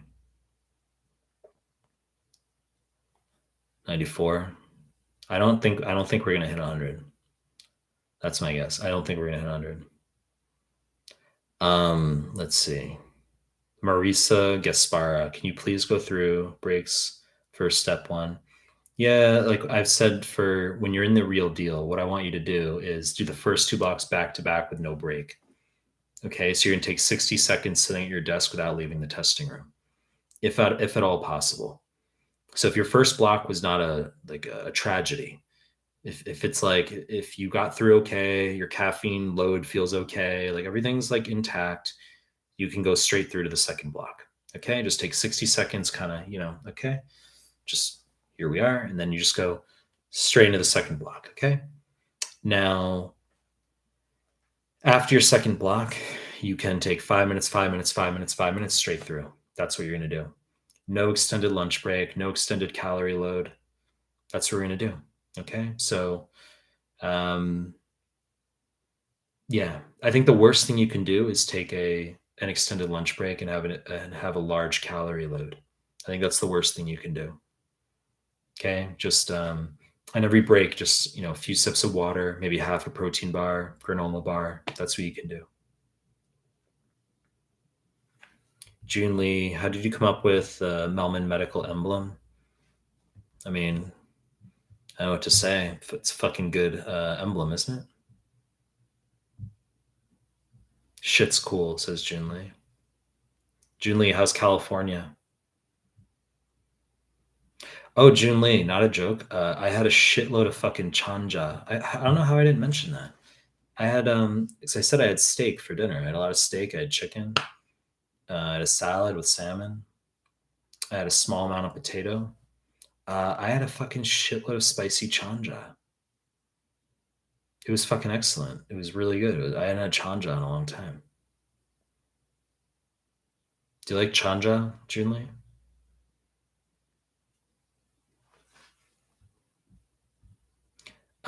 We were at 100 likes, and then some fucking asshole rescinded the like. It was in the middle of my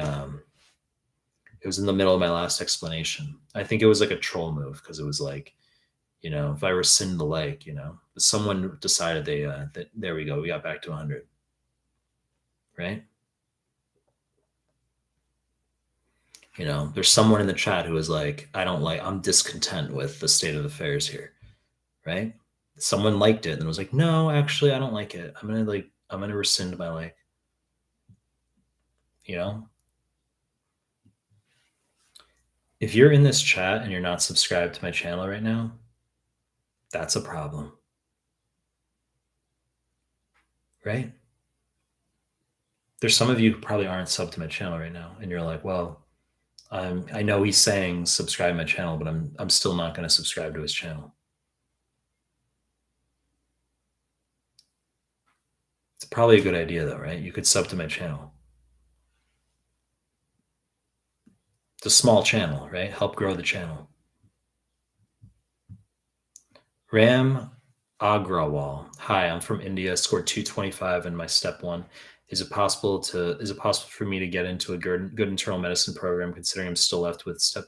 Absolutely. Oh, you're step one. They're just gonna blind it. They're not gonna. It's a pass fail exam now, of course. So they're probably just gonna blind it. Like they're not gonna look at it.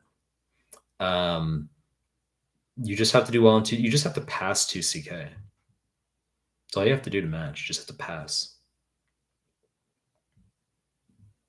Dr. Mom.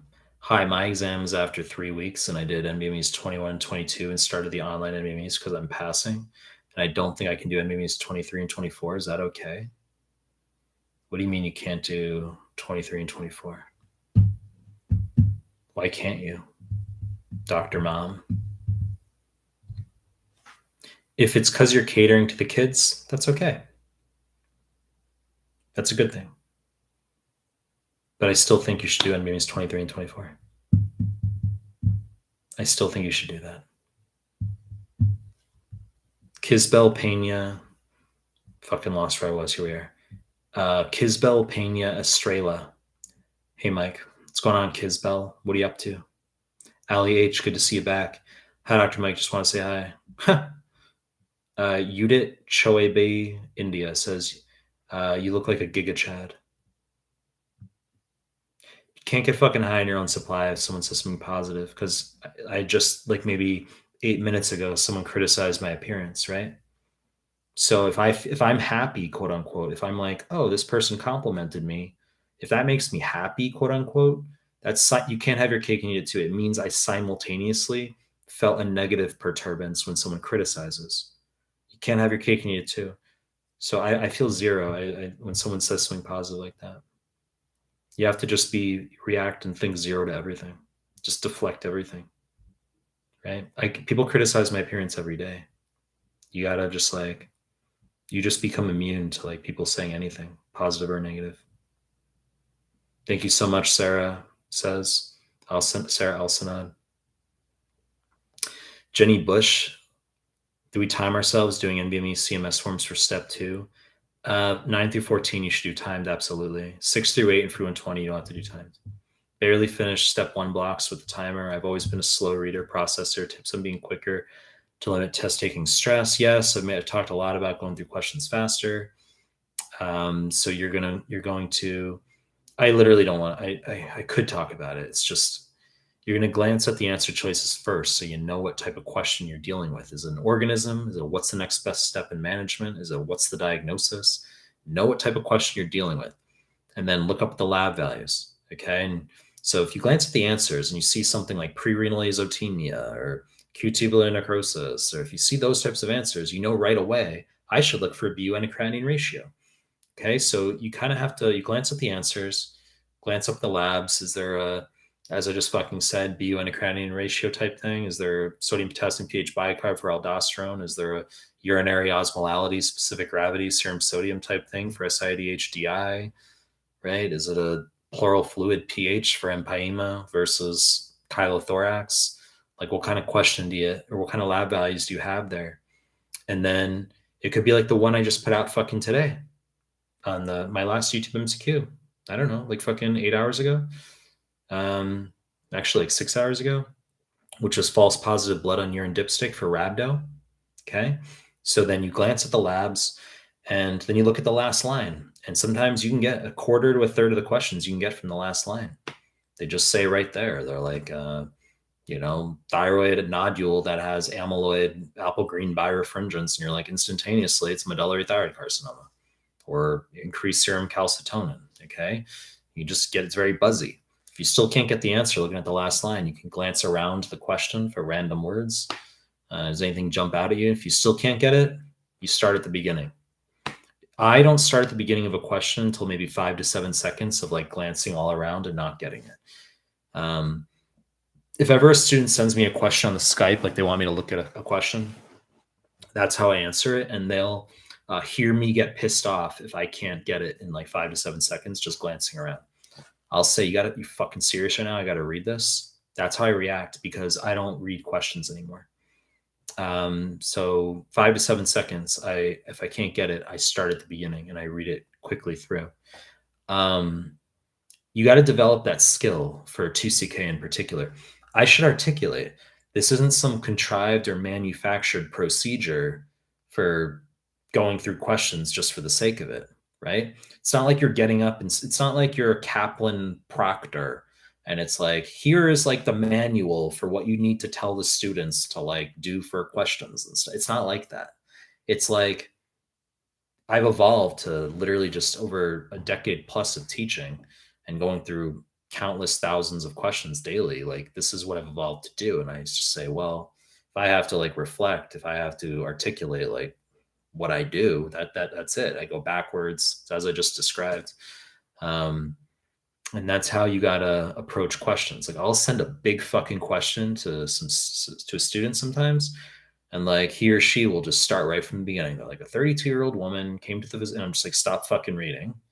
And I'm like, did you glance at the answers? Do you look at the last like line or two?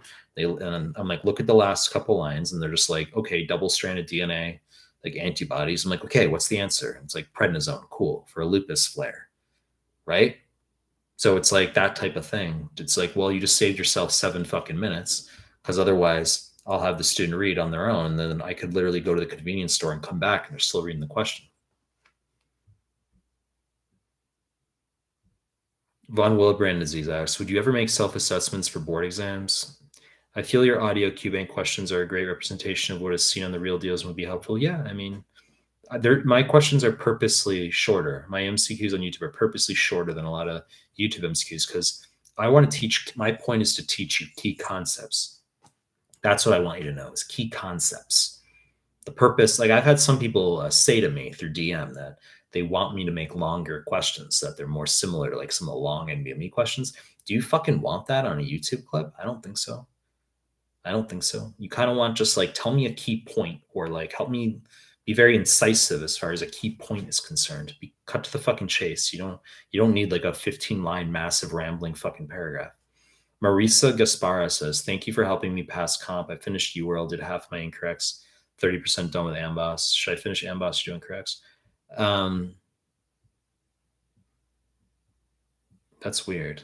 If you passed comp, why are you not sitting step 1 right now? You should just be like going on to the NVMEs, basically. Like, if you pass comp, it means you're basically ready, Marissa. Unless you're at like SGU with the dumb BSFCR or like AUA, or I think it's Avalon. If you pass comp and it's NVME proctored, then you should just be ready to sit step 1. You should be doing the NVMEs right now. You should be done with QBank. You already finished UWorld, you said. Only if you tank NVMEs should you go back to QBank.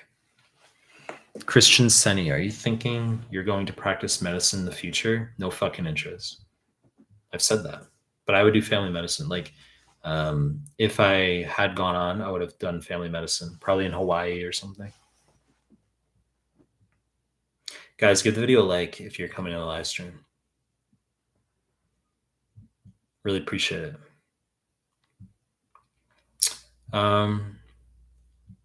Fume God, Mehlman, what's your take on work-life balance in medical school? Load of bullshit or valid? Well, I mean, look, if you're young while you're in med school, you don't have to worry about the notion of work-life balance, right? I get students who are like, older, 30s, 40s, and they have kids or a full-time job. They're trying to support themselves legitimately while they're in medical school.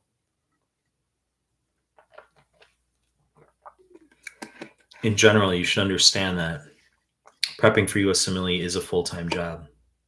It is a full-time job. So, you know, the notion of work-life balance, people have different thresholds. Some people are very, very gunner. Okay, you push for that high score. Your behavior has to match your fucking mouth.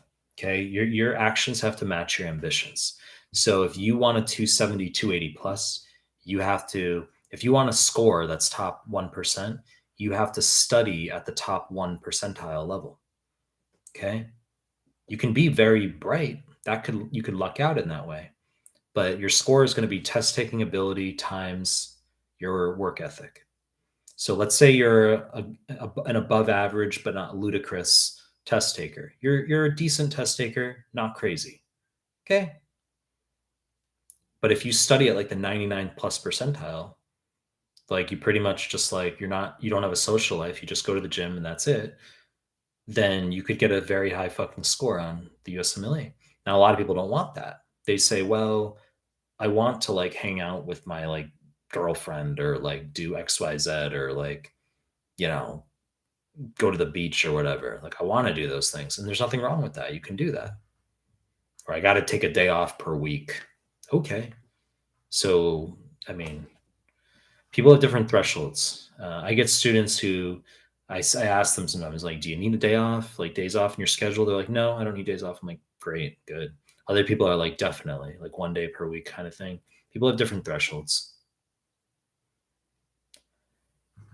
Ali H, you said the clinical mastery series should be used as QBank and score does not matter at all. That is correct. Are the clinical mastery series more important than UW QBank? Absolutely. If you are short for time, absolutely. It's sequential. I mean, there's priorities. Yes. The CMS and the NBMEs take priority over QBank. Absolutely. You should never be doing QBank during dedicated. Terrible fucking idea. Guys, give the video a like if you haven't already. Let's try to get to like 110. Think we get to 110?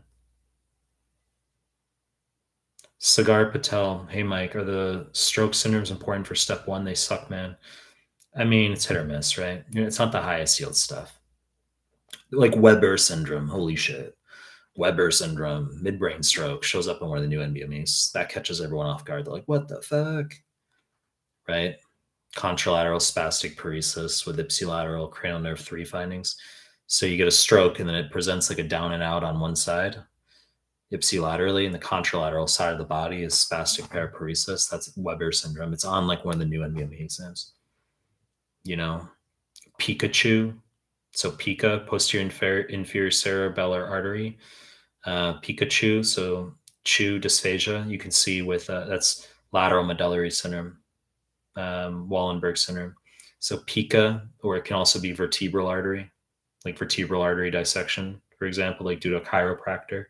So vertebral artery or pica can cause Chu dysphagia, ipsilateral Horner syndrome. Okay. Then you can have a lateral pontine syndrome, for example. So that's ICA, anterior inferior cerebellar artery, right? That's going to be ipsilateral Bell palsy. You could have medial medullary syndrome, right? That's going to give you an ipsilateral tongue deviation, cranial nerve 12 findings. So you could memorize bullshit stroke syndromes, right? So, I mean, yeah, you should know that stuff for step two, like to get decent score in step two. But for step one, it's like, what I don't like is people memorizing like weird stroke syndromes, like Weber syndrome, but then they like don't know DI versus SADH. That's a problem. That's what I see a lot of. That's the caveat I issue is like nothing wrong with learning stuff. Just like don't miss big picture concepts. Don't let it be that fucking lateral pontine versus lateral medial medullary syndrome, but like you don't know you're getting questions wrong on like Addison disease versus Conn syndrome. Renal artery stenosis. Like you're missing questions on that. That's a problem, and I see that a lot.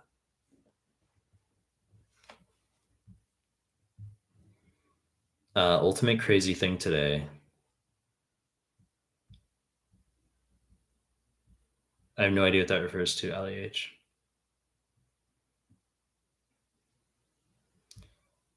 Fume God.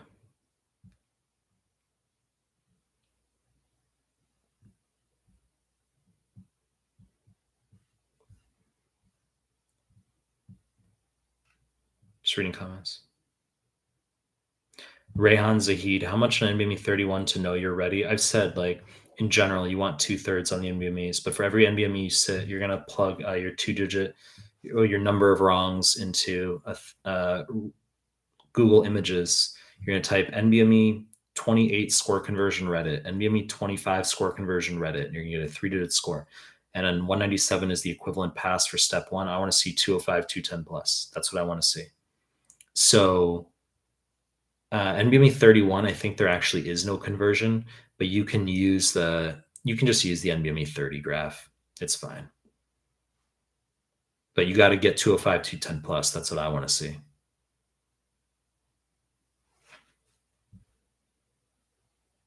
Jun Lee, how are you Korean? You don't know what chanja is? Is that a joke? Jun Lee, you don't know what chanja is? Am I more Korean than you? I mean, I've been in Korea 7 times. I had a Korean girlfriend, but I mean, chanja is like, it's fish stomach in spicy kankoku miso. Look, if you're weak, if you're weak mentally, the response is like, ew, that's so gross. That's how you instantly can filter for like a weak, fragile personality. That's gross, like fish stomach. Oh my god, that makes me uncomfortable. I mean, that's how like high in protein. Fucking amazing. Chanja. People eat weird shit around the world. You know, you go to fucking China, they eat like fucking intestine soup, right? They eat fucking intestine soup. This is I don't know if you can see this shit. Yes, there you go. But I mean, it's chanja is really fucking good. Chanja is amazing. Kankoku miso, spicy. I guess you'd have to have like chamisu. You'd have to have like for you, if someone has a weak stomach, like what they do, you could just tell someone, try this. I'm not going to tell you what it is. And they're like, no, I don't want to. I don't want to. It's like, just fucking try it. I'll tell you what it is after you eat it. Just try it. And you're like, do you like it? And they're like, it's like pretty good. I'm like, cool. It's fish stomach. It's chanja, right? I don't like weak personalities that way. That's like annoying to me. I find that like I don't like whining fucking like I don't like people who whine. It's like I don't like dumb shit like that.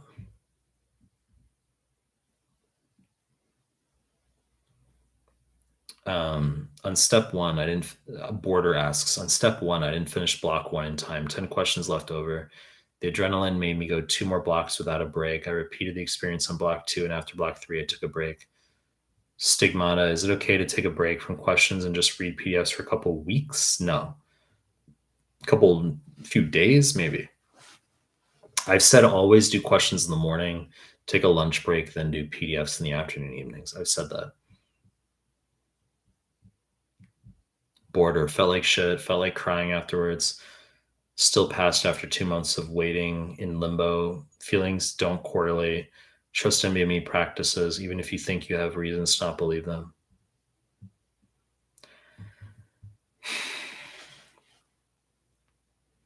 Fume God, Mehlman, what supplements do you take? Protein. But I have a lot of food in my fridge right now. My fridge is stacked up with food, so I'll have like I'm probably not gonna have a protein shake like after I get off this live stream. I'll just have like a lot of chicken and stuff and salad. That's what I'm gonna have. And a capsicum, a red capsicum. Supplements, I take a multivitamin.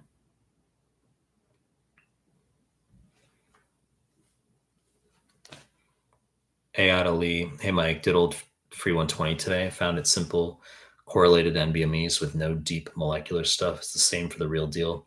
Free 120 is the same as the NBMEs. It's not more accurate, it's not less accurate, it's the same. But I don't like it as much as the NBMEs because it doesn't give you a 3-digit score conversion. Alicia J. applying for test accommodations. I'm wondering whether it's best to just power through with extra break time or take it over 2 days. Would really appreciate any advice. I mean, that's up to you based on like, anytime you're taking extra accommodation, like it's on an as needed basis, isn't it? So I would just say like don't take it if you don't need it. I wouldn't want to take the exam over 2 days. Like, would you want to do that? I wouldn't want to do that. But if you feel that like, more peace of mind, like having extra block time, like that really makes a difference for you, then you can go for it.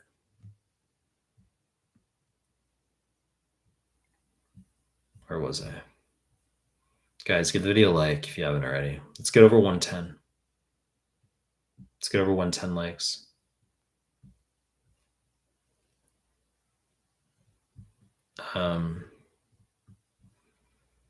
And if you're in this live stream and you're not subscribed to my channel, please subscribe. There's probably a few of you in here at least who aren't subbed to my channel. And you're just like, well, I'm not going to sub to your channel, even though you're saying it's a sub to my channel. I'm still not going to sub to your channel. Right? I know that because I see analytics after these live streams. They don't pop up right away. I have to like wait like 24 hours usually for analytics to come through. But I'll see like full analytics and stuff. And there's like plenty of people who are not subscribed who like watch these videos. Stigmata, do we need to know the chromosomes associated with diseases? For many, yes. But like overrated, I would say. Like you can know certain chromosomes, sure. VHL, chromosome 3, cystic fibrosis, chromosome 7. I mean, it's overrated. I'm trying to think like what would even be like high. I mean, I'd say like X chromosome. Seriously. Like knowing something is like X-linked, that's like the highest yield. Seriously. Like Duchenne and Becker, knowing they're fucking X-linked recessive, right? Knowing hemophilia A and B are X-linked recessive. That's high yield. It's not really high yield to be like NF1 is chromosome 17, NF2 is chromosome 22. That's less important. Huntington is chromosome 4. Like, show me where that stuff has like mattered really. It's low yield.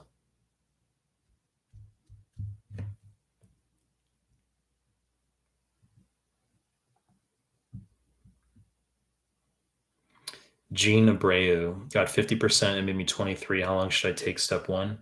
Bare minimum, 2 months from now. How do I arrive at that? I'll tell you. Because 50% is a fail on NBME 23. So I don't want you touching any of the other NBMEs right now. You're going to go back to QBank for an entire month. And then you're going to come back to the NBMEs and you can attempt NBME 20 at that point. That's what you can do. Zamian Zuck. Hi, Dr. Mike. For step 2 is the MSK stuff for family med, shoulder, hip exams, high yield. The shoulder stuff's high yield. Like you need to know the empty versus full can test, the Gerber liftoff test. I've done YouTube MCQs on that stuff. It's in my high yield MSK PDF. Hip, like the conditions are high yield, not like the examination maneuvers for hip. No, I don't think I've ever seen like a hip exam question, like a physical exam question on like step 2 material or step 1 for that matter. But hip conditions, right? Like trochanteric bursitis or, transient toxic synovitis in pediatrics versus septic arthritis of the hip. Leg calf, the pediatric hip disorders are super fucking high yield, right? Congenital hip dysplasia, leg calf parathes/perths, slipped capital femoral epiphysis, skiffy. I mean, I've made countless clips on that stuff, and it's in my PDFs. Asan, Mike, any biostatistics tips? I have a biostats PDF, right? and you can do biostats like through the NBME exams. Like if you really hate biostats, after you finish QBank, after you do them in biostats PDF, you can do like the NBME exams. And let's say you take an NBME, NBME 20, and you get like 8 wrong. You can just on biostats, you can just like know those fucking 8 questions really well. You're like, well, now is the time to study this concept. They got a question wrong on like prevalence or something, or PPV, NPV, how it like, prevalence will change them, and or confidence interval or whatever. And then like you can study that concept that moment. That's what you can do. Like, so you can use the NBMEs to like retroactively study the questions you get wrong. You can be proactive from the angle of like doing my biostats PDF, going through QBank, but you can be like more reactive when you get to the NBME exams.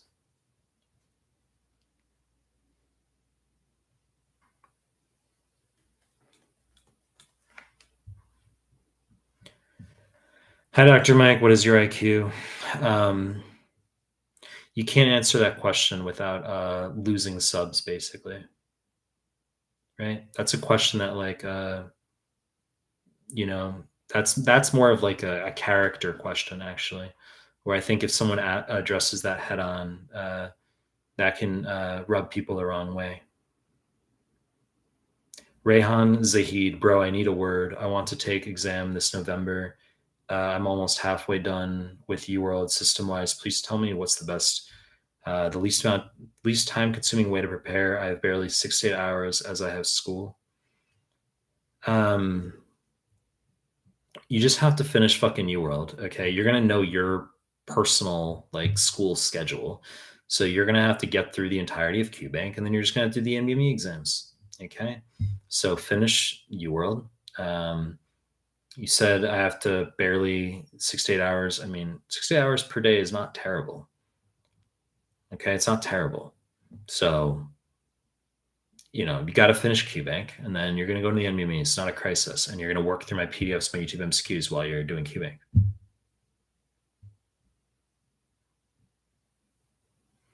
Ali H, you're the 107th like. I appreciate it, as you say. Nice guy, Andy. What are your thoughts on PMR specialty? June Lee, you retracted your message. June Lee, why are you retracting messages?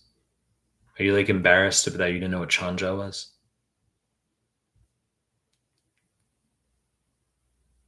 You said you thought Japanese people eat chanja too, like marinated one.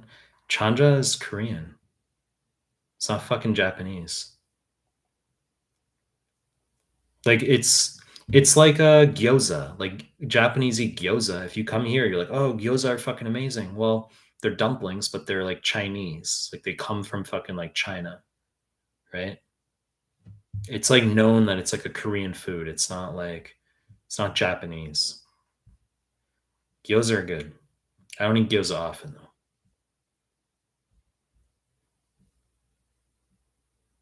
Cigar Patel, have I had broccoli almond soup? Broccoli cheddar soup is really fucking good, right? I haven't had that in like years though. Broccoli cheddar soup, I think like Panera Bread, United States was like I liked broccoli cheddar soup. I think the last time I had that was maybe like 14 years ago when I was in Boston. Maybe. Broccoli almond soup I haven't had. I've had broccoli with almonds though, just like straight up. Like I eat broccoli maybe like I don't know, once every 2 weeks or something I'll have broccoli. Not like crazy often. Fume God, do you balance lifting with stretching? I've said stretching's beta. Like I make sure I have good form. I don't like get on the mats and like fucking roll around and shit. It's very rare that I'll like stretch. If I'm stretching, it's because I'm like sore, notably, or it's like it's not common that I will ever like formally stretch.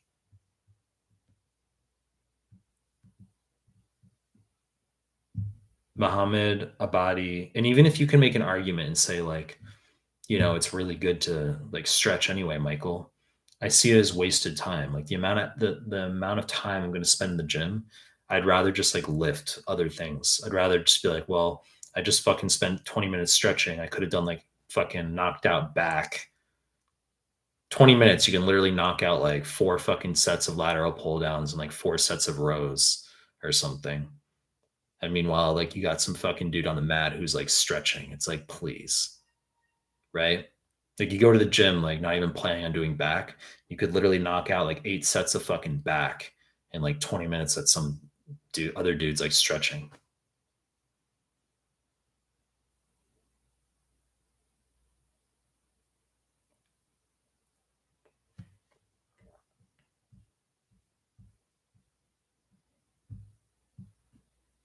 Ethiopia cram. Mike, wish me luck. I have exam in 2 days. I did all your PDFs, arrows. My percentage increased during dedicated. Wish me luck. Thanks, Ethiopia cram. I wish you luck. Any last day advice? You said your exam's in 2 days. I said 2 days out. Review your biostats formulae. Take it easy. Maybe some custom notes. Not a big deal. Maybe look over arrows. Yes, even though you said you did it.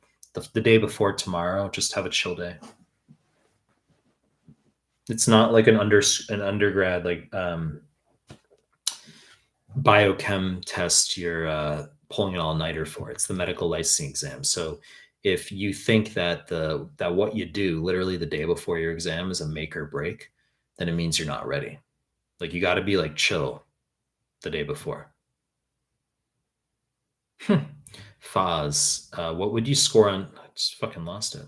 What would you score on 2CK if you wrote it tomorrow? Maybe 275. I don't think I'd get 280 because I'm impatient with questions. Like I go through questions very quickly, and sometimes I'll get questions wrong, or I'm like, well, no fucking shit. If I like cared and read it, that happens sometimes. But also, I mean, there's going to be like occasional. There's sometimes things I don't know for sure. Like absolutely, that's like normal. You know. I mean, when I was doing the NBMEs, like for step 1, for example, I mean, like when I was doing those NBMEs online back in the day, I'd get like 8 wrong, 8 wrong, 9 wrong, 8 wrong. You know, those were like, that's what I was getting wrong on the NBMEs. 10 wrong. I'm not one of those people who gets like 2 wrong. So I definitely would not get 280s. No way. No way. I'm not smart enough to get like, you know, to get 100. There'd be like shit I'd get wrong. Muhammad Abadi, just wanted to talk about it because it gets me pretty fucking angry. Those, like, what are you ranting about? What are you like? Oh, you're just going on a rant, Muhammad. Like, what are you on about? I didn't read your other comment above because I was like, what are you getting at? What are you on about? I said I'm straight like a million times, so I don't know if you're like, I don't know what you're going at. Like you're asking about LGBT stuff. Like you said, your country has homophobes. You're going off about it. I mean, I don't know what you want me to say. I'm straight though. Like it doesn't pertain to me.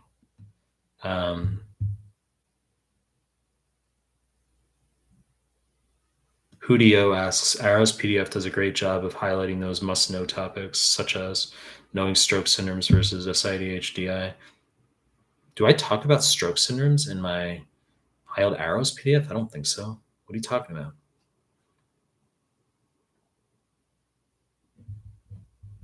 I think I think you may have like put it in parentheses there. You didn't mean to, but you meant SIDHDI.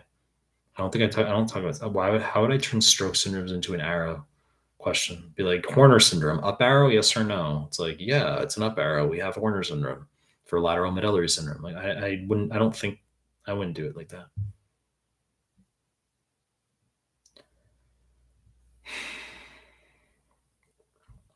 Nice guy, Andy. What specialties can I get into with a 247 to 250 on step 2?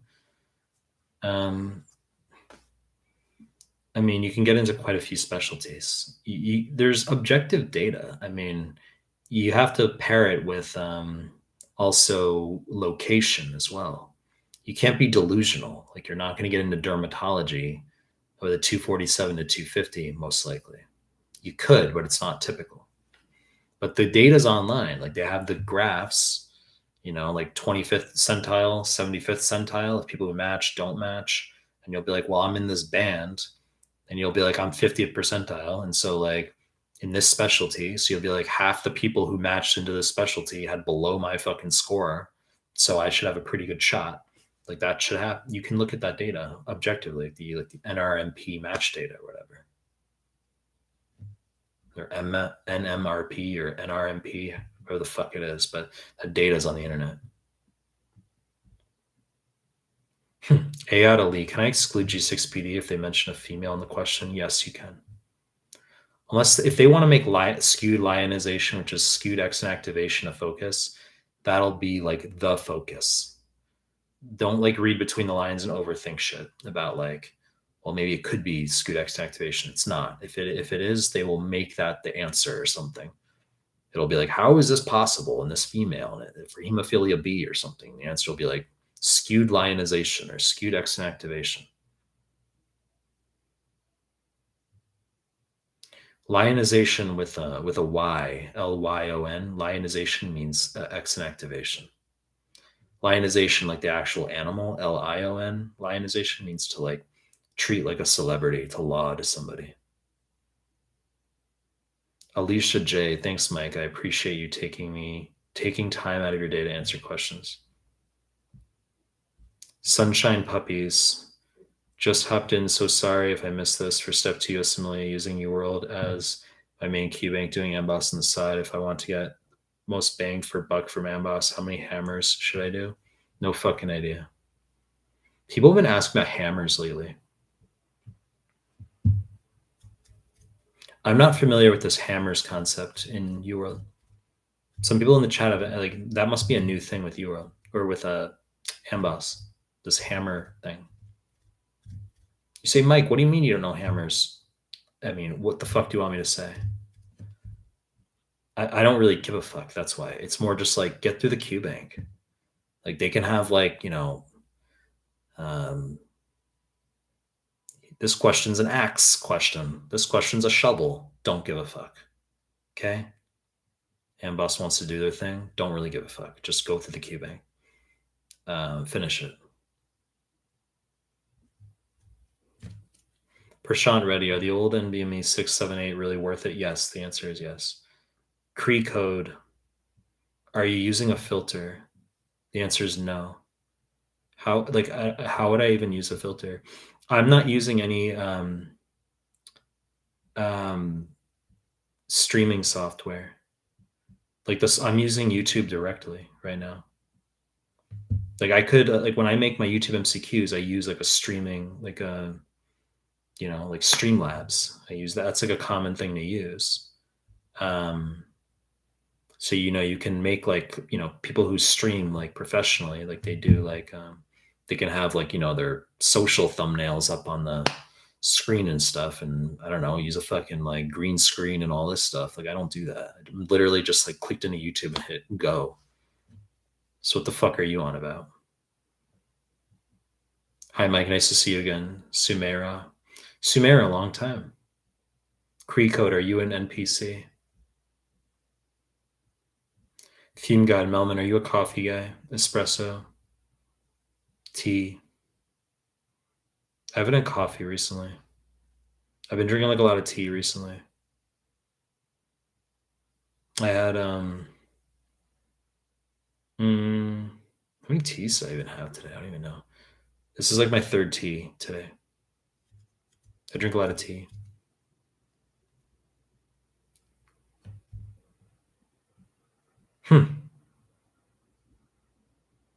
Nice guy Andy, have you ever taken Adderall? Nah, that's not my thing. When I was in med school, like people used to like, I mean, people used to like do that. That's not my thing.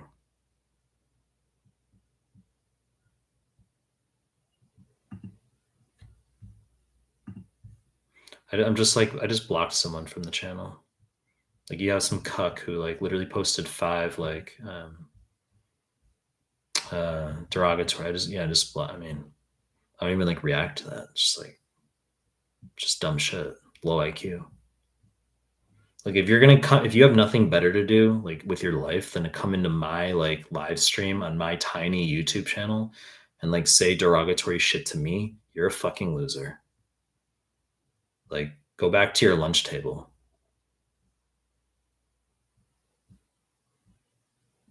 I just literally hid you slash blocked you from my channel and like you have no access to the content creator ever again. That's what just happened with you. Unless you create like a different username, different fucking like whatever. I don't care. You know, sometimes people create like 4 or 5 fucking accounts because they have like nothing better to do with their time. But you just lost access to the content creator indefinitely because you can't keep your mouth shut.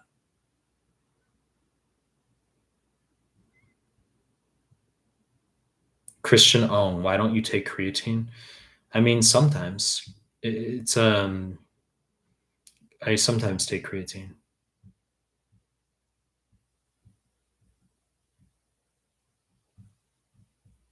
Doctor, hi sir, hope you're good. Um, hmm. Fume God, how do you not get pissed from answering the same mousy questions for hours? It's about what you can tolerate, right? It's about what you can tolerate. Um, I don't answer the same mousy questions like in the Telegram group. Like you know, I don't like respond through text or DM or like in the Telegram group. I usually don't answer like if the questions I'm answering here verbally, I tend to ignore in the Telegram group. If you're in the Telegram group, you'll know that I tend not to like answer those questions because they're the same dumb questions, and it takes me more like I don't like writing, more like effort, more energy to like write out fucking like what am I gonna do? Give you like a 4 paragraph response about your plan and what you need to do with your scores and all this stuff. Like you think I want to deal with that shit? Like I don't get like 50 of those a day, right? People have like the audacity to like DM me and then like, you know, get salty, like even spell my name wrong, be like Mehlman, Mehuymen. Uh, you know, where do I find your PDF? And these are all my scores. Can you help me? And then like I view their DM, I ignore it, and then they like unfollow. I'm like, great, get the fuck out of here. You know? But it's what you can tolerate.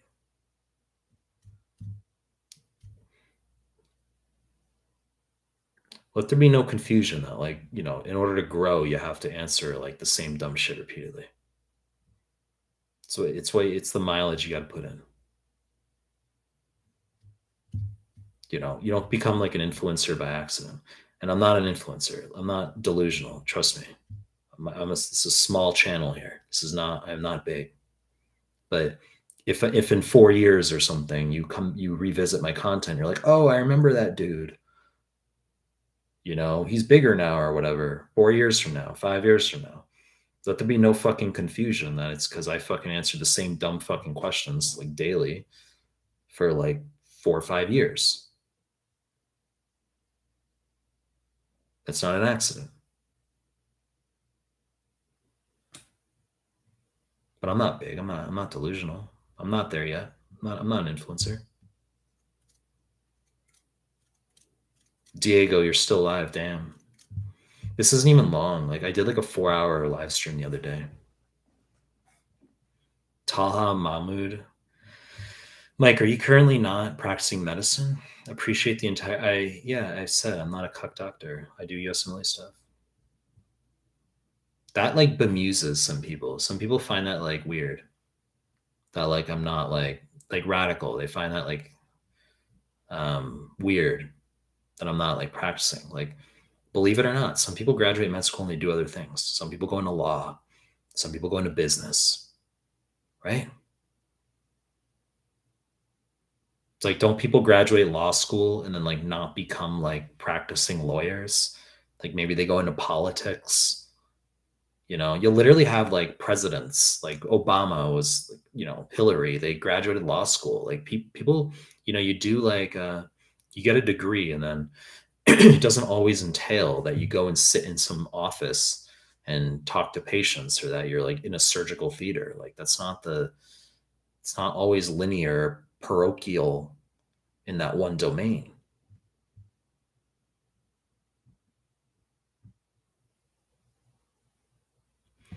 M asks, "Hello, I have 2 weeks to the exam, and my NBME scores suck. I just started doing your PDS. Do you think I can make it? What are your NBME scores?" Night Sky Andy says, "How much coffee do you drink per day?" I said I don't. I said I don't drink coffee recently. Is 3 cups bad for you? I mean, look, you can cycle off of these things. You don't want to drink like toxic waste coffee. Like there's vending machine coffee outside I can get for like 35 cents. I'm not joking. Like 50 Japanese yen with I can get from the vending machine outside. It's like 40 cents. That's like toxin. Like I could, or I could go pay like $5, go to like a nice cafe or something, not fucking Starbucks. There's like a good Italian cafe here. I don't go there often, but I haven't had coffee recently. I tend to like cycle off of that stuff. I said I've had a lot of tea recently. This is my third tea today, but I'm only like halfway through it. I'm not really drinking it right now. 6 a.m. here. I don't think I'm going to drink that tea. Like, I don't need the caffeine boost right now.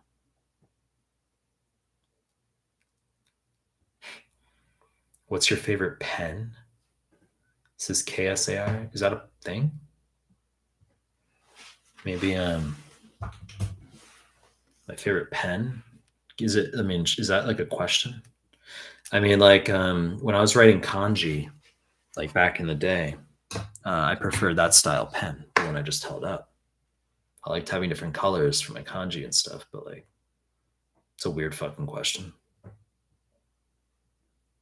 Like, if I were to sit in a cubicle, someone's like, come up with like 200 questions someone could ask you in a live stream. Spend 30 minutes and come up with 200 questions that someone could ask you in a live stream. Like, that would not be on the list. I think even 1,000 questions that wouldn't be on the list. What's your favorite pen? Nice guy Andy. What's your favorite sports? What are we doing? What is this? What's your favorite sports car? I'm not into cars. Like, I'd rather have a skateboard. Um, if I were to like literally get a car, I don't know. Like, I could buy many cars if I wanted. I have no interest. What am I going to do with a car? Like, what am I going to do? Get a fucking like $120,000 Mercedes, which I could, and then do what with it? Go pick up chicks, right? Meet a chick and then stay, instead of taking the train back to my place, be like, let's just my car's in the garage, in the station garage here, and then I have like vertical opening fucking doors on like my, some sports car or something, and that's gonna like, I could, if I gave a fuck, if I really wanted to like go that route. I don't give a fuck. It's not. I'm not like interested in that. I'd rather just have my skateboard.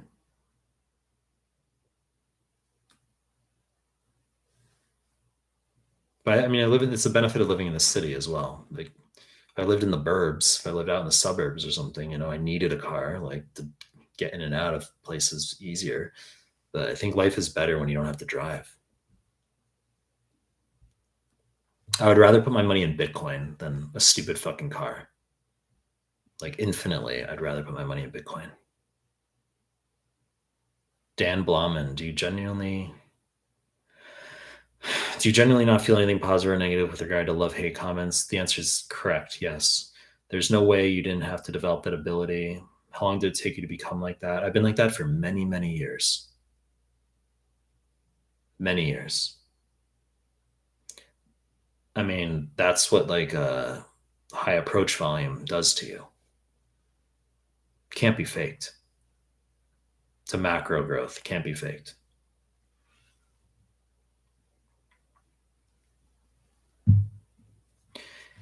If you don't have a thick skin, you're fucked. In terms, you can't become influential in any capacity if you don't have a thick skin.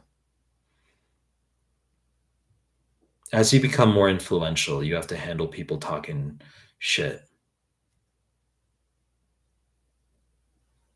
you know? And you have to handle people vilifying and besmirching you, right? You have to handle that. You have to handle people saying shit where you can't respond.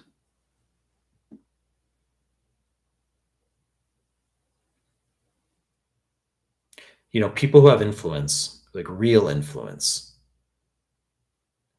their level of influence is directly proportional to the amount of shit that's talked about them in the news, in the internet. Think about like some of the most influential people, Elon Musk. The internet is just like loaded with thousands upon thousands of articles of people talking shit. People talk shit all fucking day. That's all they do. They just talk fucking shit. So, you want more influence, you have to be able to handle people with big mouths and not let it phase you. You can remain a nobody where nobody knows who you are, and you don't have to deal with any of it. Some people don't have they're not on social, or they're like an anonymous or something, and they don't have to handle a daily influx of criticism and people commenting on their appearance and like saying they're fucking weird or whatever it is. People don't have to deal with that. But the counterbalance is you're a nobody, you're an anonymous. So, but to answer your question once again, I feel zero in the negative and positive if someone says something. Like if I see a comment and someone's like, "You look weird," right? I feel zero. The same way if someone's like, "You're hot," I feel zero. I mean, I don't care. It's not a feigned or manufactured response. That's just what it is.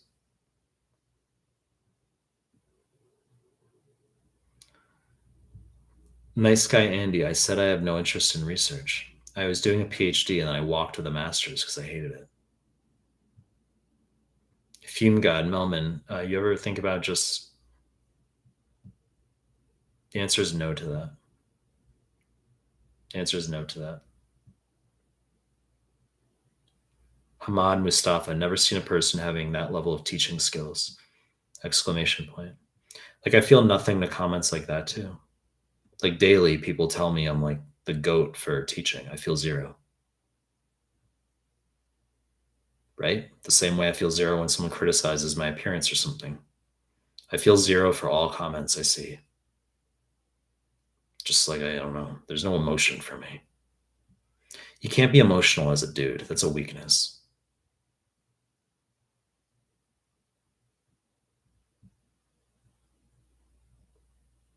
Nice guy Andy, what's your favorite TV show?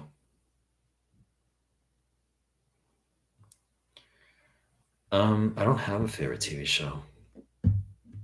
I'm like that person who has like the answers like you don't want. Like you expect there to be like, yeah, these are like I love this fucking show. Have you seen this? No, I don't like I don't watch TV shows. When I want escapism, like, if I'm eating, if I want escapism, I tend to watch like sports on YouTube. Like I've been watching golf recently. I'm in like a golf phase right now. No fucking idea why. I was in up until like the spring, I was only watching basketball earlier this year. Then I'll probably go to football, like there's other thing. I tend to cycle through different sports. That's what I do. And then I watch like some like, political stuff. There's different like political videos I might watch sometimes, but like I tend to watch just like sports.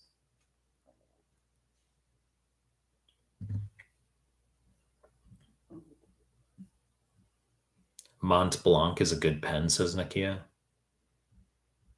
I don't know. Who uses pens? Like, I don't know who does that. Nice guy, Andy. I just drink like random kocha. It's like black tea. Um, and I have matcha. I have matcha and hojicha. in my fridge, like actual expensive, like powder, like high quality powder that you mix with like a very small amount of hot water and you whisk it. You know, the bamboo whisk.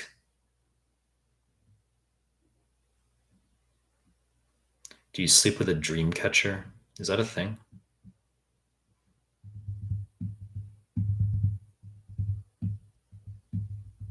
Where's your Telegram group? I can't find it in the links in the channel.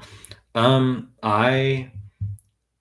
mean, I make it's a private group, which means which private versus public group means public means you can just go on Telegram and just like type in the search Mehlman, Mehlmanmedical group or whatever, Mehlmanmedical USMLE and find it easily without any group link.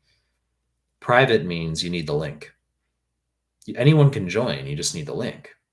So people get confused. They're like, oh, I was able to join your group. It's not private, it's public. And it's like, no, it's not public because you need the link. And the link is under all my YouTube videos. All my pinned comments, I put the link there.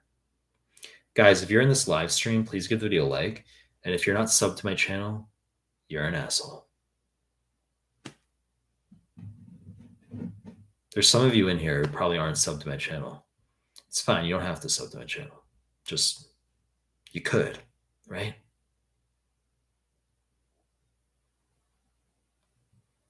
But El Makadam, just, you can go to, as I said, you can go to, and also my website, mehlmanmedical.com. If you go to the subscribe page, the Telegram group link is there. HUD says, I can't retain info, help me. Yes, Swin. So it's, hey, Mike, NBME9 says colonoscopy due at age 50. UWorld new guidelines say 45. What's your opinion on this? Do we follow the new guidelines? I've said that if there's an equivocal change in guidelines, USMLE is not going to be equivocal about it. They're not going to be borderline. In other words, you're not going to go into your like real deal and it's like, which one is it? You'd get a question where like 4 of the answers are absolutely wrong, 100% wrong. And then you're left with like colonoscopy at age 45. And you're like, okay, shit, I guess they updated the guidelines then on the real deal. Or the answer is colonoscopy starting at age 50. You're like, cool, they didn't update the guidelines yet. So when there's like a questionable, debatable change in guideline like that, depending on the source or the committee, which committee recommends what, they'll only have one correct answer on the real deal. It's not going to be equivocal.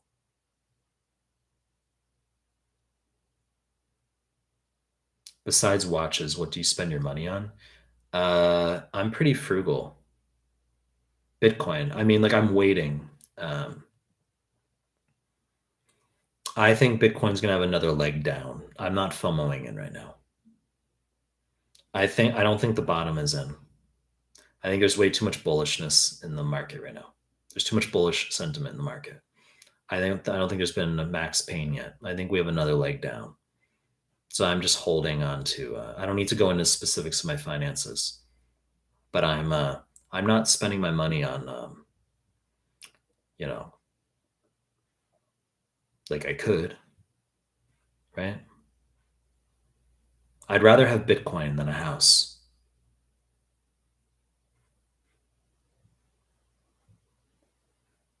But I think Bitcoin has another leg down, maybe late this year, early next year. I think it's got another leg down. And then I'll go in hard with cash.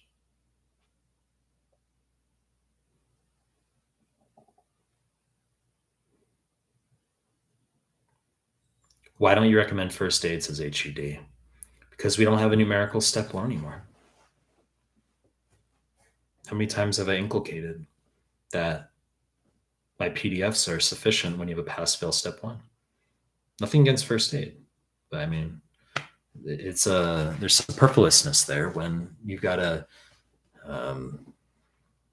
pass-fail step 1, and first aid is all just like, there's a lot of factoids in there that you don't need to know anymore.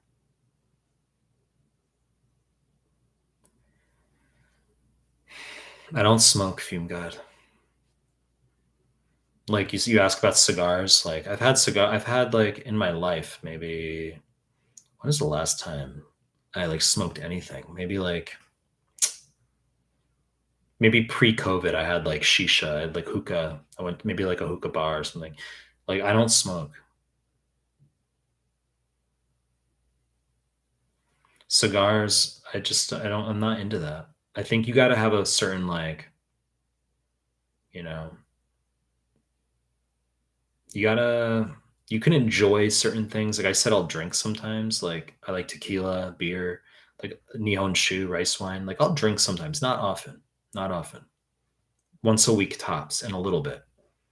Not even like I haven't even had alcohol in the past week. But I mean like, or maybe like a week ago, a little bit tequila or something. But I don't. I wouldn't smoke.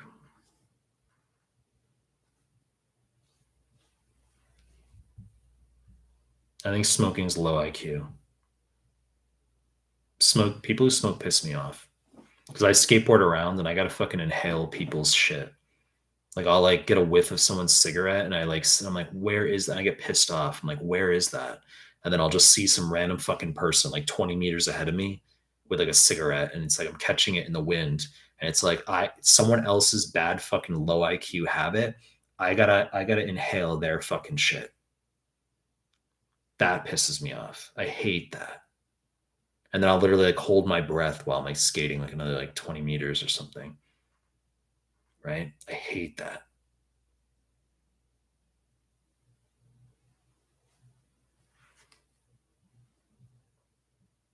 Buenos dias, Rayo de Sol. Love you, Dr. Mehlman. You spelled my name wrong. It's Mehlman, not Melhman.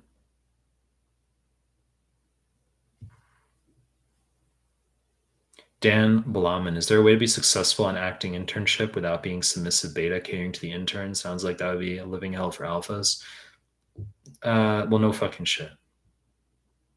There's a reason why like I didn't like medicine. It's because you have to be like a supplicating, like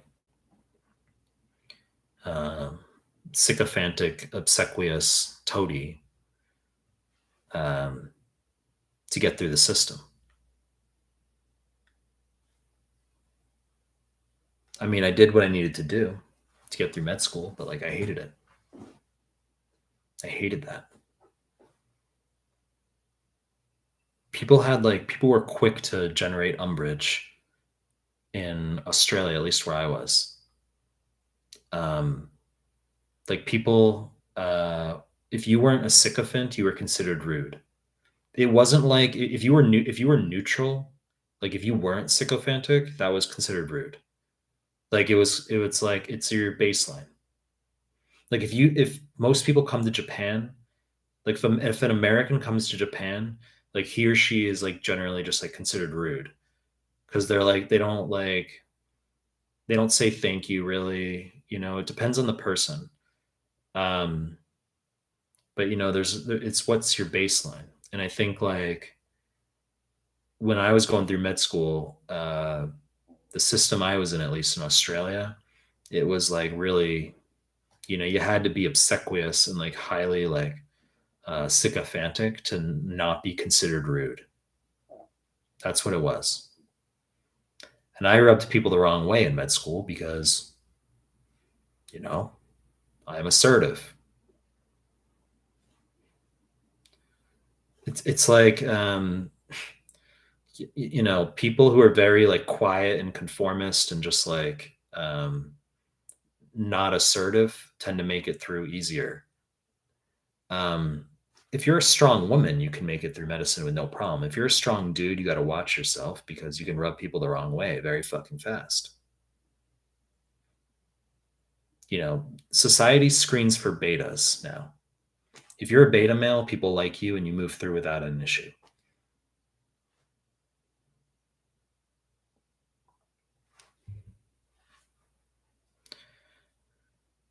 Mountain Dew studying us on 2CK UWorld, I get average 40%. I want 260. Like, where does that come from? I want to score 266, not 265. You want to score 266.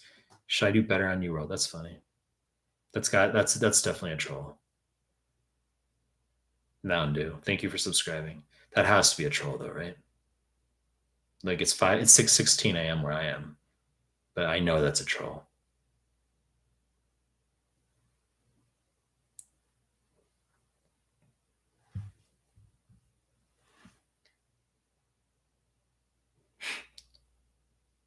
It's laughable.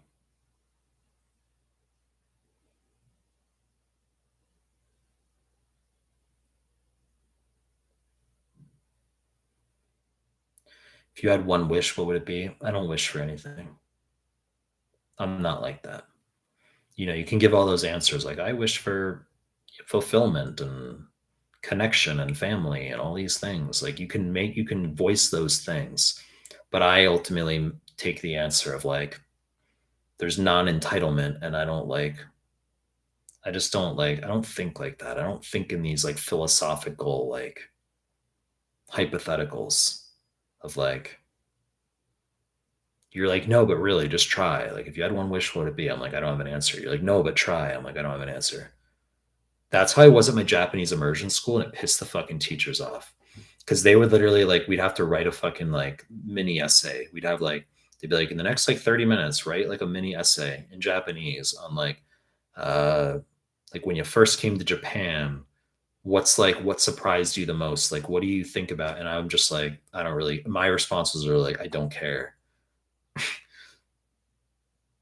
I was like vending machines are like interesting in the street, but I like don't really have an answer for that, nor do I really care what would surprise me most. That was like literally my response. Like the teacher would get like pissed off, like as if I'm like a fucking like 16-year-old in like high school. The teacher was like, Dame, like this isn't good. Like you need to like write like a real answer. I'm like, I don't care.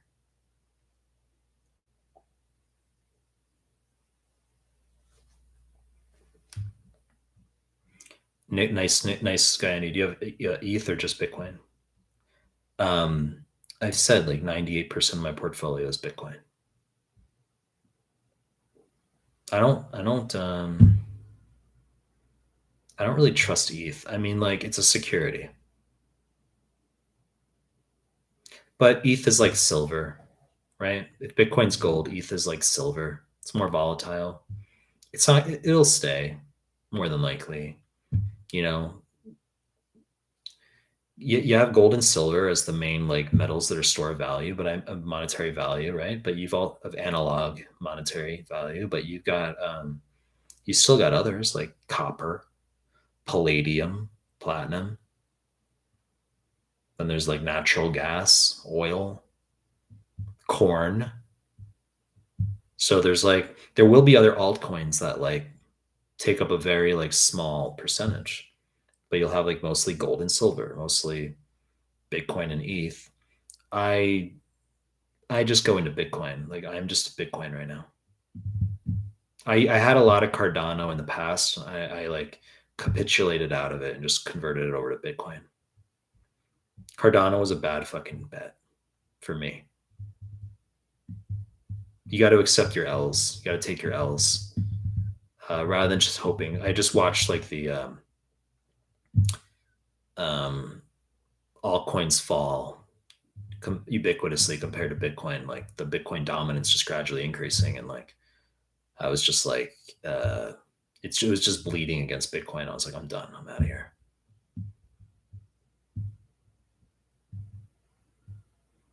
Raj Matthews, smoker suck. Yeah, I don't like that. I don't like smoking. I said I think smoking's low IQ. It's like one of the things I hate the most. I hate people who smoke. You say that's not nice, Michael. Don't be judgmental. Like people who smoke maybe have to get over it. I don't like people who smoke.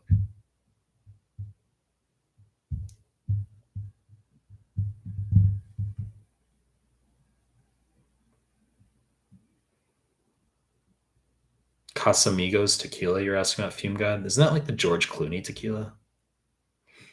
Um, I mean, yeah, I mean, you're going off branding. Like the thing is, right now I've got two tequilas in my freezer. I have two tequilas, two frozen limes, two frozen shot glasses. I have a cheaper tequila that can like be used in Coke Zero. I like that. I think that's good. I think tequila, like it's not like super cheap tequila, but it's like cheaper. In like Coke Zero, I think is good, but it has to be frozen fucking tequila. It's good. It's gotta be cold. Um, but then I have like a mid-price tequila. Um, and that like I wouldn't put in Coke Zero. That will just be like either frozen shots alone, frozen shots straight, or like with the lime and salt. Silver is best with lime and salt, but I have frozen añejo. But after like eventually I'll try like Don Julio 1942. Like I'll go to expensive tequilas. I'm not like a 20-year-old that like it's a big deal to like buy an expensive bottle of alcohol. Like I can handle a purchase like that. But it's like I'll try like more expensive tequilas, but I don't think I'm ready to appreciate more expensive tequila yet. Like if you don't drink wine, let's say you don't drink wine at all, you don't know anything about wine, and someone's like, "Here's a $600 bottle of wine." You taste it and you're like, "Okay, it's good," but like you don't know, you can't appreciate it. You have to develop a palate to be like, "Well, this is like, these are cheaper, these are better, these have more levels or layers of flavor." So I'm not ready. I don't think I deserve yet to appreciate like a higher level tequila. So I'm not going there yet. But I don't drink a lot anyway, so like it's not like I'm going to get there anytime soon. But it's on like it's on the back of my mind. I'm like eventually I'll just purchase like a Don Julio 1942 or like some, you know, high end tequila. My parents were really into tequila when I was younger. Like we went to Mexico a bunch of times, like Caribbean cruises a bunch of times when I was young. Like they were really into tequila. My mom used to collect tequila. She used to like collect like wooden boxes, like wooden tequila boxes, like special tequilas and stuff. When I graduated med school, she got me some tequila.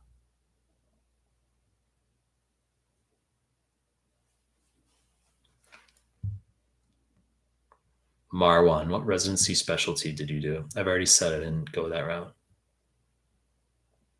People ask me that like multiple times a day. What music do you listen to? People ask me that multiple times a day as well. I said like techno, electric at the gym. Like when I'm working out, like electric music, techno, usually.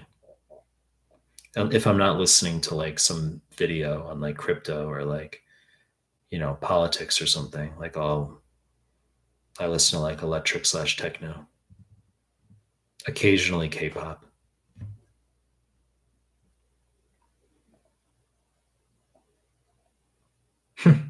Dan Blauman, sounds like one could argue that being beta is actually adaptive then in modern society, at least like regard to non-lay endeavors. Probably. Yeah, that argument is valid. Yeah. Right. Because it absolutely, because I mean, it was being beta um, was an adaptation to get through med school.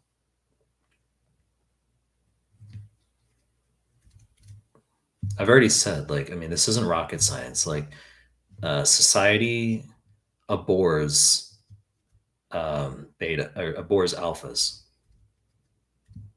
Like, if you want to make it in society, you pretty much have to be like a beta, and then no one gives you trouble. If you have alpha qualities, like people will talk shit. You know, people try to tear you down. That's what comes with it.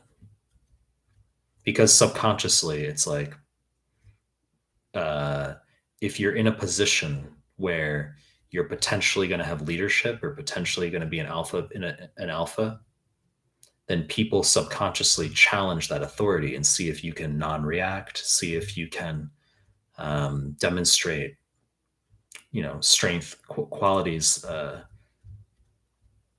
strength of character. That's where I think it originates from. So you got to handle people fucking talking big fucking shit, you know? People aren't going to talk big shit against you if you're a beta. They only do it if you're an alpha because they want to test Well, actually, they'll just do it when you can't respond and they're not testing jack shit. But when people, they say like derogatory comments in the chat or whatever, or like whatever it's going to be.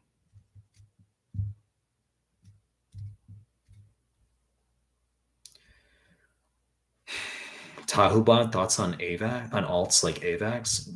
No thoughts on that. Right now I have no interest in the altcoin market, even like 1%. I'm just sitting on cash, and then I'm gonna go when I think, as I said, later this year or next year. I think there will be another leg down with Bitcoin, because even though it's posited to be a store of value, like a non-risk store of value, a leverage, like or a hedge, like a digital gold, it's still mostly a risk asset. It's treated like a risk asset. It has some volatility as a non-risk asset sometimes, right? Like when the banking crisis occurred like months ago, with like Silicon Valley Bank or whatever. I mean, some people flocked to Bitcoin, like jumped or whatever. There's like, so it demonstrates early qualities of like being a non-risk, a risk-off asset. But I think that it's at least like 80% still just a risk asset. And I think that when the S&P, I don't see how the stock market is going to maintain. People are way too bullish. There's got to be pain coming. We haven't had a depression in a century. We had COVID. Wasn't that our once in a century? Literally. Wasn't it like prior to COVID, the last like major pandemic was like influenza, like 1918 or something? Wasn't it literally like a century ago? Like it was like 1918 or like 1920. And then literally like 100 years later, like there's got to be fucking pain coming with like a depression of some kind. And this probably, if not like next year, maybe not next year, but it's going to come. Maybe the US will default, or maybe something's going to happen, but like, there's got to be pain where people are in despair, where like people, they put their life savings into like, they think like Bitcoin's like, for example, it would be like Bitcoin goes to like back down to 15. And then we're like, cool, it's like the bottom again or something. Like, this has definitely got to be it. And then it goes down to like 7 somehow, and it like stays there for 2 years. And you're like, what the fuck? Like, how is that possible? Right? And people have like their life savings in it or whatever. I mean, like, there's got to be despair coming. That's what so I'm holding right now, and I'm not FOMOing.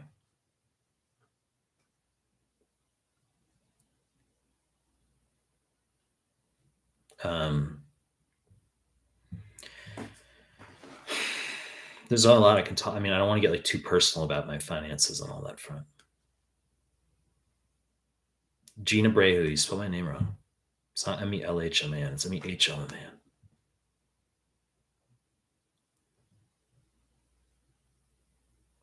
Lots of lettuce. What do you value most in life? I mean, once again, it's like the same as the wish question. Let me say, I value family, connection, right? I'm not trying to like make fun, like it's a politically correct answer, and it's not, it's like as if it's disingenuous or something. It's not like,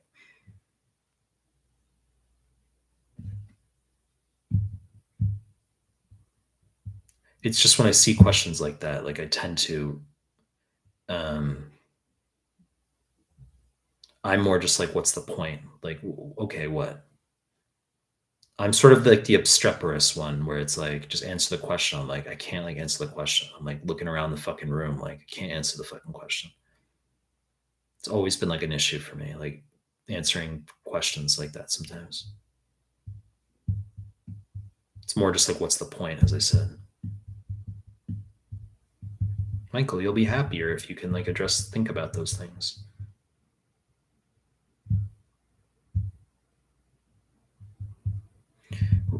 Rayhan, what are your thoughts on Islam? Would you ever be interested in visiting a mosque and learning its 5 pillars? I could.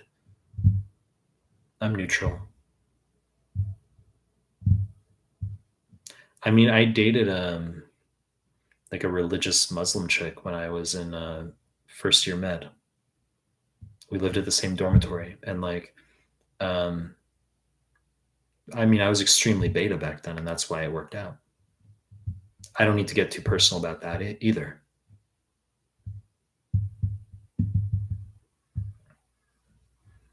But I mean, she was like ready to get married and like, all this stuff. I just didn't want to.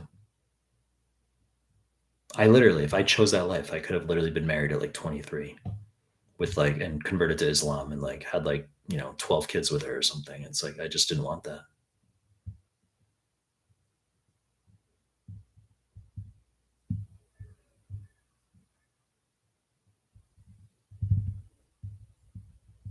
Jean Paul, have you dated a black chick? I have. I talked about that actually in one of my like earlier live streams. Um, yeah, I dated a chick from Sudan when I was in Australia. I mean, she was a barista at the library cafe, and she had a shaved head, but she was hot as fuck.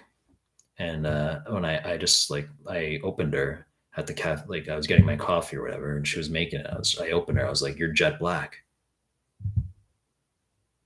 That's what I said to her. I'm just like, "You're jet black." And then I was like, "It's because your teeth are fucking white." She had super white teeth. She like laughed at that.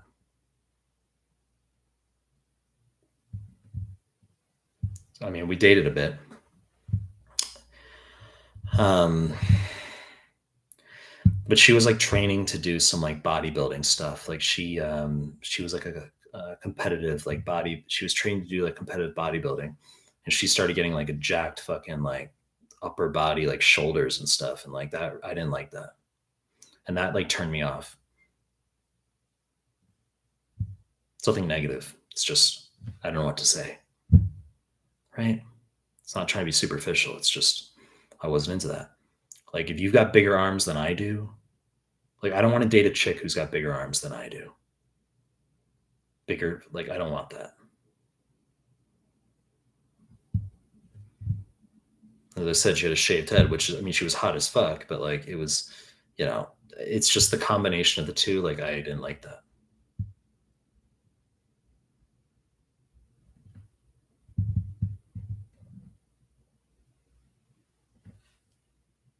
Um,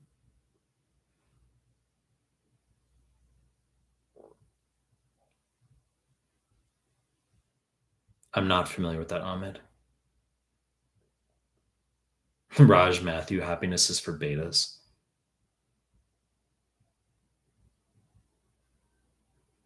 Jean Paul, COVID is real, but they used it for money and propaganda a lot.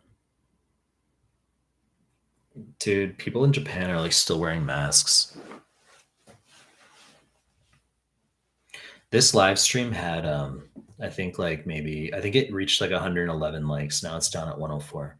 So there's people who like rescinded their likes. There was probably people here who were like, I want to hear about medicine only. And then I'll talk about some unconventional topics and they're like, I take back my like. Take back your fucking like. I don't need your fucking like. Right?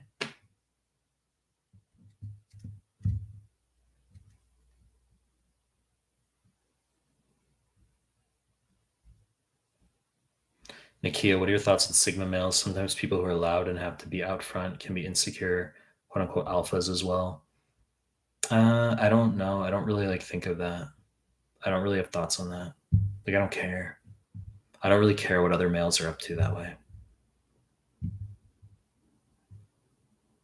Um, my view on alpha is means non-committal. That's my view on alpha.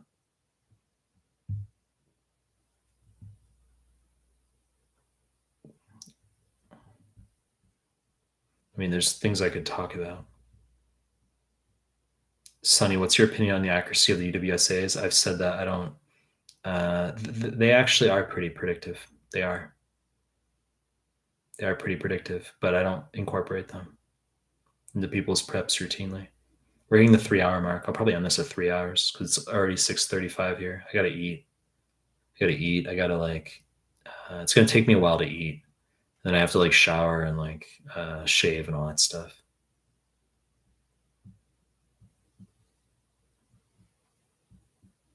Gene Paul, there's like people who get offended by like my talks in here about like stuff that's not med.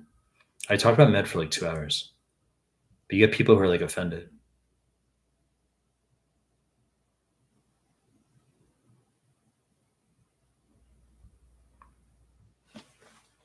Right? I mean, we're hitting 3 hours.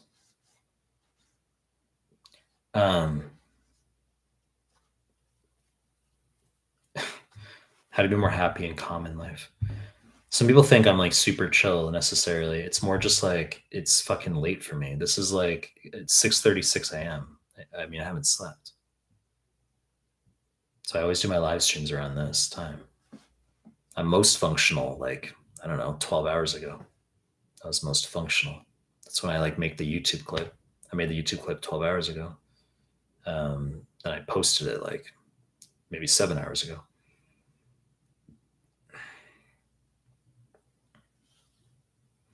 Guys, so that's what I'm going to do. I'm going to eat chicken, salad. I'm going to do all that. Obviously, I'll do more live streams.